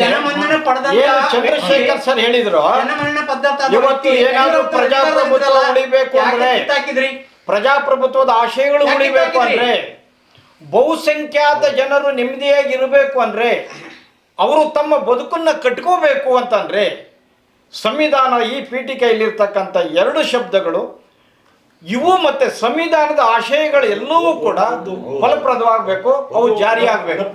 ಒಂದು ಈ ರಾಜಕೀಯ ಪಕ್ಷಗಳು ತಮ್ಮ ಸಾಂದರ್ಭಿಕವಾಗಿ ಇಂಟರ್ಪ್ರಿಟೇಷನ್ ಮಾಡ್ತಾ ಹೊರಟು. ಈಗ ಉದಾಹರಣೆಗೆ ನಮ್ಮಲ್ಲಿ ಆಪರೇಷನ್ ಕಮಲ ತಂದು ಡೆಮೊಕ್ರೆಟಿಕ್ಲಿ ಎಲೆಕ್ಟೆಡ್ ಗೌರ್ಮೆಂಟನ್ನು ಬೀಳಿಸೋ ಥರ ಮಾಡ್ಕೊಂಡು ಹೋಗ್ತದೆ. ಸೊ ಇವೆಲ್ಲ ಕೂಡ ನಾವು ಏನು ಬೊಮ್ಮಾಯಿ ಪ್ರಕರಣದಲ್ಲಿ ಇದು ಜಡ್ಮೆಂಟ್ ಬಂತು, ಅದನ್ನು ಕೂಡ ನಲಿಫೈ ಮಾಡೋ ಥರದ ಒಂದು ಕ್ರಮ ಆಯಿತು. ಅದನ್ನು ನಾವು ಮುಕ್ತ ಮನಸ್ಸಿಂದ ಯೋಚನೆ ಮಾಡ್ತಾ ಒಂದು ಆಮೇಲೆ ನೋಡಿ, ನನಗೆ ಆಶ್ಚರ್ಯ ಆಗುವಂಥದ್ದು, ಒಬ್ಬ ಜನಾರ್ದನ್ ರೆಡ್ಡಿಯನ್ನು ಒಂದು CBI ನ್ಯಾಯಾಲಯ ಜೈಲಿಗೆ ಕಳಿಸುತ್ತೆ 7 ವರ್ಷಗಳ ಕಾಲ. ಶಿಕ್ಷೆಗೆ ಒಳಗಾಗಿದ್ದಾರೆ. ಗೊತ್ತಾಯ್ತು ಇವತ್ತ ಶಿಕ್ಷೆ ಅಷ್ಟೇ ಆಗಿದೆ. ಅದೇ ಸ್ಟೇ ಆಗ್ತಾನೆ, ಹೈಕೋರ್ಟ್ ಸ್ಟೇ ಕೊಡ್ತಾ ಹೊರಟೋಗುತ್ತೆ. ಇದು ಒಂದು ಬಲಿಷ್ಠರಿಗೆ ಒಂದು ಕಾನೂನು, ಇನ್ನು ಈ ಥರದ್ದು ಒಂದು ಪರಿಸ್ಥಿತಿ ಹೋಗ್ತಾ ಇದೆಯಲ್ಲ. ಇವೆಲ್ಲ ತುಂಬ ಸೂಕ್ಷ್ಮ. ನಾನು ಆ ಪಕ್ಷ ಈ ಪಕ್ಷ, ನಾನು ತುರ್ತು ಪರಿಸ್ಥಿತಿ ವಿರುದ್ಧ ಕೂಡ ಹೋರಾಟ ಮಾಡಿದಂಥ ಅವತ್ತು ನಾವೆಲ್ಲ ವಿದ್ಯಾರ್ಥಿಗಳು ಕೂಡ ಆಗಿ ಅವತ್ತು ಬಹಳ ದೊಡ್ಡ ಏನು ಈಗ ಕೇಶವಾನಂದ ಭಾರತಿ ವಿಚಾರ ಚರ್ಚೆ ಆಗ್ತಾ ಇದೆ, ಮತ್ತು 44ನೇ ತಿದ್ದುಪಡಿ 42ನೇ ತಿದ್ದುಪಡಿ ತಂದ ಎಮರ್ಜೆನ್ಸಿ ತಂದ್ರು ಬಹಳ ದೊಡ್ಡ ಚರ್ಚೆ. ಸರ್, ಇದನ್ನ ಇಂದಿರಾ ಗಾಂಧಿ ಅವರ ಎಮರ್ಜೆನ್ಸಿ ನಾವು ಒಟ್ಟು ನಾವು ಆ ಪಕ್ಷ ಈ ಪಕ್ಷ ಅಂದೇನೆ ಒಟ್ಟು ದೇಶದ ಹಿತದೃಷ್ಟಿಯಿಂದ ನಾವು ದೇಶವನ್ನು ಕಟ್ಟೋ ವಿಚಾರಕ್ಕೆ ಒಂದು ಆರೋಗ್ಯಕರವಾದ ಪ್ರಜಾಪ್ರಭುತ್ವವನ್ನು ಬೆಳೆಸ್ಕೊಂಡು ಹೋಗೋದಕ್ಕೆ ನಾವು ಯೋಚನೆ ಮಾಡಬೇಕಾದ ಅವಶ್ಯಕತೆ ಇದು ನನ್ನ ಭಾವನೆ. ಒಂದು ಅಣ್ಣಪ್ಪನವ್ರು ಮಾತ್ರ ಈ ಎಸ್ಪೆಷಲಿ ಸಬ್ಕಾ ಸಾಥ್ ಸಬ್ಕಾ ವಿಕಾಸ್ ಅರ್ಥವಿಲ್ಲದ ಪದ, ನಿಜದ ಅರ್ಥದಲ್ಲಿ ಯಾವುದು ನೋಡಿ, ರಾಜಕೀಯ ಪ್ರಾತಿನಿಧ್ಯ ಹೇಳ್ತೀರಿ ನೀವು. ರಾಜಕೀಯ ಅಲ್ಲ, ರಾಜಕೀಯ ಪ್ರಾತಿನಿಧ್ಯ ಮುಖ್ಯ ಅಲ್ಲ ಸರ್. ರಾಜಕೀಯ ಪ್ರಾತಿನಿಧ್ಯ ರಾಜಕೀಯ ಪ್ರಾತಿನಿಧ್ಯ ಈಗ ಕರಗೊಟ್ಟಲ್ಲಿ ಕುತ್ಕೊಳ್ಳಿ ಅಂತ ನಮ್ಗೆ ಹೇಳ್ದೆ ಹೋದ್ರೆ ಈಗ ಅವರು ನಾವಿಲ್ಲಿ ಬರ್ಲಿಕ್ಕಾಗತ್ತಾ? ಅಲ್ಲ ನೋಡಿ, ಮುಸಲ್ಮಾನ್ ಮತದಾರರು ಇವತ್ತು ನೋಡಿ ಇವರ ಉದ್ದೇಶ ಮುಸಲ್ಮಾನರಲ್ಲ, ವರ್ಗದವರಿಗೆ ಇವರ ಉದ್ದೇಶ ನಮ್ಮ ಸವಿತಾ ಸಮಾಜದ ಗುಲ್ಬರ್ಗಾದ ನಮ್ಮ ರಾಯಚೂರಿನ ಅವ್ರಿಗೆ ತೀರೋಗ್ಬಿಟ್ರು ಪಾಪ. ನನ್ನ ಸ್ನೇಹಿತರು ನಮ್ಮ OBC ಮೋರ್ಚಾದಲ್ಲಿದ್ದರು. ಸೊ ಈ ಥರದವ್ರಿಗೆ ಕರ್ನಾಟಕದಲ್ಲಿ ಅಷ್ಟೇ ಅಲ್ಲ, ಬೇರೆ ಎಲ್ಲ ಕಡೆ ಮೈನ್ಯೂಟ್ ಕಮ್ಯುನಿಟಿ ಗುರುತಿಸ್ತಾ ಇರ್ತಕ್ಕಂಥ ಸಮುದಾಯಗಳನ್ನು ಎತ್ತಕ್ಕಂಥ ಕೆಲಸವನ್ನು ನಾವು ಮಾಡ್ಕೊಂಡು ಬರ್ತಾ ಇದ್ದೇವೆ. ರಾಜಕೀಯ ಕಾರಣಕ್ಕೆಲ್ಲ ಕಾಂಗ್ರೆಸ್ನಲ್ಲಿ ಯಾವತ್ತೂ ಈ ಥರದ್ದು ಮಾಡಲಿಲ್ಲ. ರಾಜಕೀಯ ಪ್ರಾತಿನಿಧ್ಯಕ್ಕೆ ಒಬ್ಬ MLC ಮಾಡಬೇಕು ಅಂತಂದ್ರೆ ಎಷ್ಟು ಲಾಬಿ ನಡೀತಿದೆ, ರಾಜ್ಯಸಭೆಲ್ಲ ನಡೀತಿದೆ. ಸೊ ಇದು ಬಿಜೆಪಿನಲ್ಲಿ ಅಲ್ಲ ಹೇಳಿದ್ರಿ ಪ್ರಾತಿನಿಧ್ಯ ಕೇಳಿದ್ದು. ಇನ್ನೊಂದು ದುರಂತ ಅಲ್ಪಸಂಖ್ಯಾತರಿಗೆ ಪ್ರಾತಿನಿಧ್ಯಕ್ಕೆ ನೀವು ಹೇಳ್ತಿದ್ದೀರಿ. ಇನ್ನೊಂದು ದುರಂತ ಮೋದಿಯವರ ಎಲ್ಲ ಕಾರ್ಯಕ್ರಮಗಳು ಸಂವಿಧಾನ ಮತ್ತು ಡಾಕ್ಟರ್ ಬಾಬಾ ಸಾಹೇಬ್ ಅಂಬೇಡ್ಕರ್ ಇಬ್ಬರನ್ನೂ ಕೂಡ ಅಪವ್ಯಾಖ್ಯಾನ ಮಾಡ್ತಾ ಇದ್ದಾರೆ. ನಾನು ಕೇಳಿ ನಾನು ಉತ್ತರ ಕೊಡ್ತೀನಿ. ಅಪವ್ಯಾಖ್ಯಾನ ಮಾಡ್ತಾ ಇದ್ದಾರೆ. ಅದು ದುರಂತ. ರಾಜಕೀಯ ಪ್ರಾತಿನಿಧ್ಯ ಒಂದು ಕಡೆಗೆ, ಮೋದಿ ಎಲ್ಲ ಕಾರ್ಯಕ್ರಮಗಳು ಅಲ್ಪಸಂಖ್ಯಾತನ ಹೊರತಾಗಿದೆಯಾ?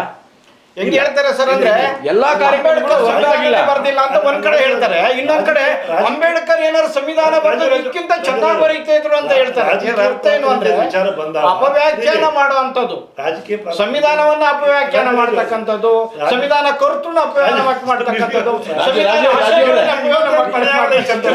ಕೊನೆ ಆಗಲ್ಲ. ನಾವು ಇವತ್ತು ಮಾತಾಡ್ತಿರೋ ಸಬ್ಜೆಕ್ಟ್ ರಾಜಕೀಯ ಪ್ರಾತಿನಿಧ್ಯ ವಿಚಾರಕ್ಕೆ ಬಂದಾಗ ನನಗೆ ಕಾಂಗ್ರೆಸ್ ಪಕ್ಷ ನಮ್ಮ ಕರ್ನಾಟಕ ಜನತೆಗೆ ಜಾತಿನೇ ಗೊತ್ತಿಲ್ಲದೆ ಇರುವಂಥ ಒಬ್ಬ ಮಹಿಳೆನ ಮುಖ್ಯಮಂತ್ರಿ ಮಾಡ್ತಾರ, ಅದು ಬಹಳ ದೊಡ್ಡ ವಿಚಾರ. ಧರ್ಮ್ ಸಿಂಗ್ ಅವ್ರು ಮಾಡಿದೆ. ಧರ್ಮ್ ಸಿಂಗಿಗೆ ಬಿಡೋದೊಂದು ಯಾವುದೋ ಒಂದು ಬಿಡತ್ತಲ್ಲ ಸರ್, ಧರ್ಮ್ ಸಿಂಗ್ ಮಾಡ್ತಾವ, ಬಟ್ ಮಹಿಳೆ ಆಮೇಲೆ ಆ ಜಾತಿಯ ಇನ್ನೊಬ್ಬ ಮೇಲೆ ಸಪೋರ್ಟ್ ಇಲ್ಲ ಅವರಿಗೆ. ಆ ಥರದಲ್ಲೂ ಕೂಡ ಕಾಂಗ್ರೆಸ್ ಮಾಡಿರೋ ಕೆಲಸಗಳನ್ನು ಬೇರೆ ಬೇರೆ ಪಕ್ಷಗಳದ್ದು ಊಹೆ ಕೂಡ ಮಾಡಕ್ಕೆ ಸಾಧ್ಯ. ನರೇಂದ್ರ ಮೋದಿ ಅವ್ರದ್ದು ಅದೇ ಸ್ಥಿತಿ. ನರೇಂದ್ರ ಮೋದಿ ಅವರು ಯಾವುದೇ ದೊಡ್ಡ ಸಮಾಜದಿಂದ ಬಂದವರಲ್ಲ. ಇಡೀ ದೇಶದಲ್ಲಿ ಹುಡ್ಕೊಂಡ್ರೆ ಮೈನ್ಯೂಟ್ ಬೆರಳೆಣಿಕೆ ಜನಾಂಗ ಸಮಾಜದವ್ರು ಬಂದವರು. ಹೇಗೆ ಬಂದರು ಮೋದಿ ಅವರು? ಒಂದು ವಿಚಾರಧಾರೆ ಹಿನ್ನೆಲೆ ಬಂದದ್ದು. ಚವಾಣ್ ಅವರು ನಮ್ಮ ಮಧ್ಯಪ್ರದೇಶದಿಂದ ಒಂದೇ ಒಂದು ವಿಚಾರ ಹೇಳ್ತೀನಿ ಸರ್. ಈಗ ಇವರು ಹೇಳ್ತಾ ಇದ್ದಾರಲ್ಲ, 1991ರಲ್ಲಿ ಬಿಜೆಪಿನಲ್ಲಿ ಹಿಂದುಳಿದ ವರ್ಗದವರೇ ಜಾಸ್ತಿ ಮುಖ್ಯಮಂತ್ರಿ ಕೊಟ್ಟಿರೋದು, ಹಿಂದುಳಿದ ವರ್ಗದವರೇ ಜಾಸ್ತಿ ಪ್ರಾತಿನಿಧ್ಯ ಕೊಡ್ತಾ ಇದ್ದೀರಿ, ತೋಳ್ಗಾಣಿಕೆ ಪ್ರಾತಿನಿಧ್ಯ ಕೊಡ್ತಾ ಇದ್ದೀರಿ. ಬಿಜೆಪಿ ಸಂಘಟನೆ ಒಳಗಡೆ ಯಾರು ಕೆಲಸ ಮಾಡ್ತಾರೋ ಅಲ್ಪಸಂಖ್ಯಾತರು ಬರ್ಲಿಕ್ಕೆ ರೆಡಿನೇ ಇಲ್ಲ. ಸಂವಿಧಾನ ಬರ್ಲಿ ಬಿಜೆಪಿ ಬರ್ಲಿ. ಕಾಂಗ್ರೆಸ್ ನಮ್ದು, ನಾವು ಕಾಂಗ್ರೆಸ್ ಏನಾಗಿ ಕಾಂಗ್ರೆಸ್ ಕೊಡ್ತಾರೆ, ನಾವು ಕಾಂಗ್ರೆಸ್ ಅಲ್ಲಿದ್ದ ಅಲ್ಲಿ ಇಲ್ಲಿ ಸಿಡಿದು ಬಂದ ನಮ್ಮ ಹತ್ರ ಇದಾರೆ ಸರ್ ಅಲ್ಪಸಂಖ್ಯಾತರು. ಅವ್ರಿಗೆ ಪ್ರಾತಿನಿಧ್ಯ ಕೊಟ್ಟಿದ್ದೇವೆ ನಾವು. ಬೇರೆ ಪಾರ್ಟಿಯಿಂದ ತಗೊಂಡು ಕೊಡ್ತಕ್ಕಂಥ ಅವಶ್ಯಕತೆ ಇಲ್ಲ. ಅಂತಂದ್ರೆ ನೀವು ಆತರ ಒಂದು ಪ್ರೀತಿ ಅಂತ ಇಲ್ಲ, ಅದನ್ನ ಕಾಂಗ್ರೆಸ್ ಈ ತರ ತುಷ್ಟೀಕರಣ ಮಾಡಿ ಮಾಡಿ ಮಾಡಿ ಮಾಡಿ ಮಾಡಿ ಅವ್ರ ಮನಸ್ಥಿತಿಯನ್ನ, ದೇಶದ್ರೋಹಿ ಮನಸ್ಥಿತಿಯನ್ನ ಬೆಳೆಸ್ಬಿಟ್ಟಿದೆ. ಉತ್ತರ ಕೊಡ್ತೀನಿ. ದೇಶದ್ರೋಹಿ ಮನಸ್ಥಿತಿ ಬೆಳೆಸ್ಬಿಟ್ಟಿದೆ. ಅದು ಪಕ್ಷದಲ್ಲಿ ಹಲವಾರು ಜನ ಇದ್ದೇವೆ, ಅಧಿಕಾರ ಕೊಟ್ಟಿದೆ ಅಂತ ಹೇಳ್ತಾ ಇದಾರಲ್ವಾ. ಬೆಳಿಗ್ಗೆ ಎದ್ರೆ ರಾತ್ರಿ ಆದ್ರೆ ಅಲ್ಪಸಂಖ್ಯಾತರನ್ನ ಇವರು ಬಂಡವಾಳ ಮಾಡ್ಕೊಂಡು ಅವ್ರನ್ನೇ ಮುಂದಿಟ್ಕೊಂಡು ಘೋಷಣೆ ಮಾಡಿ ಏನೆಲ್ಲ ಬಾಯಿ ಬಡಿ ಬಡ್ಕೊಂತ ಇದಾರಲ್ಲ ದೇಶದಾದ್ಯಂತ. ನಿಮ್ಮಲ್ಲಿ ಶಾನವಾಜ್ ಹುಸೇನ್ ಯಾರು? ಯಾರಳಿಯ ಇದು ಸಂಬಂಧ ರಾಜಕೀಯ ಇದಕ್ಕೆ ಬಿಜೆಪಿ ಮುಖಂಡರು ಅಳಿಯಂದ್ರು ಹಲವಾರು ಜನ ಅದೇ ಅಲ್ಪಸಂಖ್ಯಾತರು ಮಾಡ್ಕೊಂಡಿದ್ರಲ್ಲ. ಯಾಕೆ ನಿಮ್ಮ ಪಕ್ಷದವರು ಅದು ವಿರೋಧಿಸ್ತಿಲ್ಲ? ಅದು ಬೇರೆ ಚರ್ಚೆ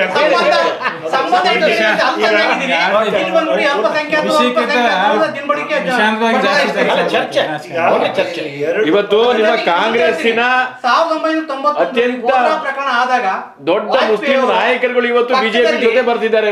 ಬಿಜೆಪಿ ನರೇಂದ್ರ ಮೋದಿ ಒಪ್ಕೊಂತಾ ಇದ್ದಾರೆ. ಧರ್ಮದ ಬಗ್ಗೆ ಬೋಧನೆ ಮಾಡ್ತಾರೆ. ಯಾರನ್ನು ಕೂರಿಸ್ಕೊಂಡು? ಇದೇ ಪ್ರಧಾನಮಂತ್ರಿ, ಇವತ್ತಿನ ಪ್ರಧಾನಮಂತ್ರಿ ನರೇಂದ್ರ ಮೋದಿ ಅವ್ರನ್ನ ಪಕ್ಕದಲ್ಲಿ ಕೂರಿಸ್ಕೊಂಡು ಇದು ಬೋಧನೆ ಮಾಡ್ತಾರೆ. ಅದೊಂದು ಭಾಷಣವನ್ನ ಪ್ರಧಾನಮಂತ್ರಿ ಇವರು ಹಾಗಾದ್ರೆ ಮಹಾತ್ಮ ಗಾಂಧೀಜಿಯವರು ಸ್ವತಂತ್ರ ಬಂದಾಗ ಹೇಳಿದ್ರು ಕಾಂಗ್ರೆಸ್ ವಿಸರ್ಜನೆ ಮಾಡಿ ಅಂತ ಹೇಳಿದ್ರು. ಕಾಂಗ್ರೆಸ್ ಇಂದ ವಿಸರ್ಜನೆ ಮಾಡಿದ್ದ ಮಹಾತ್ಮ ಗಾಂಧೀಜಿ ಹೇಳಿದ್ರು. ಮಾಡಿದ್ರ ಇವರು ಗಾಂಧಿ ತತ್ವನು ಒಪ್ಕೊಂಡವರಲ್ಲ, ಗಾಂಧಿ ಅಂಬೇಡ್ಕರ್ ಆಶಯಗಳನ್ನು ಒಪ್ಕೊಂಡವರಲ್ಲ, ಸಂವಿಧಾನನೂ ಒಪ್ಕೊಂಡವ್ರಲ್ಲ, ಸಂವಿಧಾನನ ಆಶಯಗಳನ್ನು ಒಪ್ಕೊಂಡವ್ರಲ್ಲ. ಇವ್ರು ಒಪ್ಕೊತಿರೋದು ಯಾವುದು ಅಂತಂದ್ರೆ ಇವರ ಧರ್ಮ ಗ್ರಂಥ ಇದೆಯಲ್ಲ, ಮನುಸ್ಮೃತಿ, ಅದನ್ನ ಒಪ್ಕೊಳ್ತಿದ್ದಾರೆ. ನಿಮ್ದು ಮನಸ್ಥಿತಿ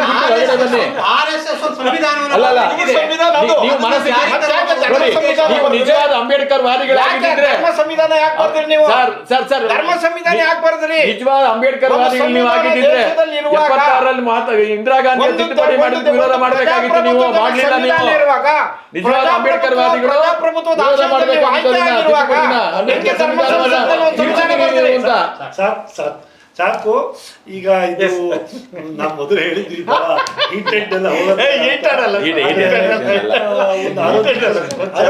ಚರ್ಚೆ ಮಾಡ್ತಾ ಹೋಗೋಣ. ಇದೇನು ಅಂತಿಮ ಅಂತಲ್ಲ. ನಾವೇನಿಲ್ಲ ಚರ್ಚೆ ಆಗ್ತಾ ಇರ್ಬೇಕು, ಚರ್ಚೆ ಜನಾಭಿಪ್ರಾಯ ರೂಢಿ ಆಗ್ಬೇಕು. ಈಗ ಪ್ರಜಾಪ್ರಭುತ್ವ ವ್ಯವಸ್ಥೆ ಪ್ರಜೆಗಳಿಗೆ ಮಾನ್ಯತೆ ಸಿಕ್ಲಿಲ್ಲ ಅಂತಂದ್ರೆ ಅದ್ ಯಾರೇ ಮಾಡಿದ್ರು ಕೂಡ ತಪ್ಪು ತಪ್ಪೆ.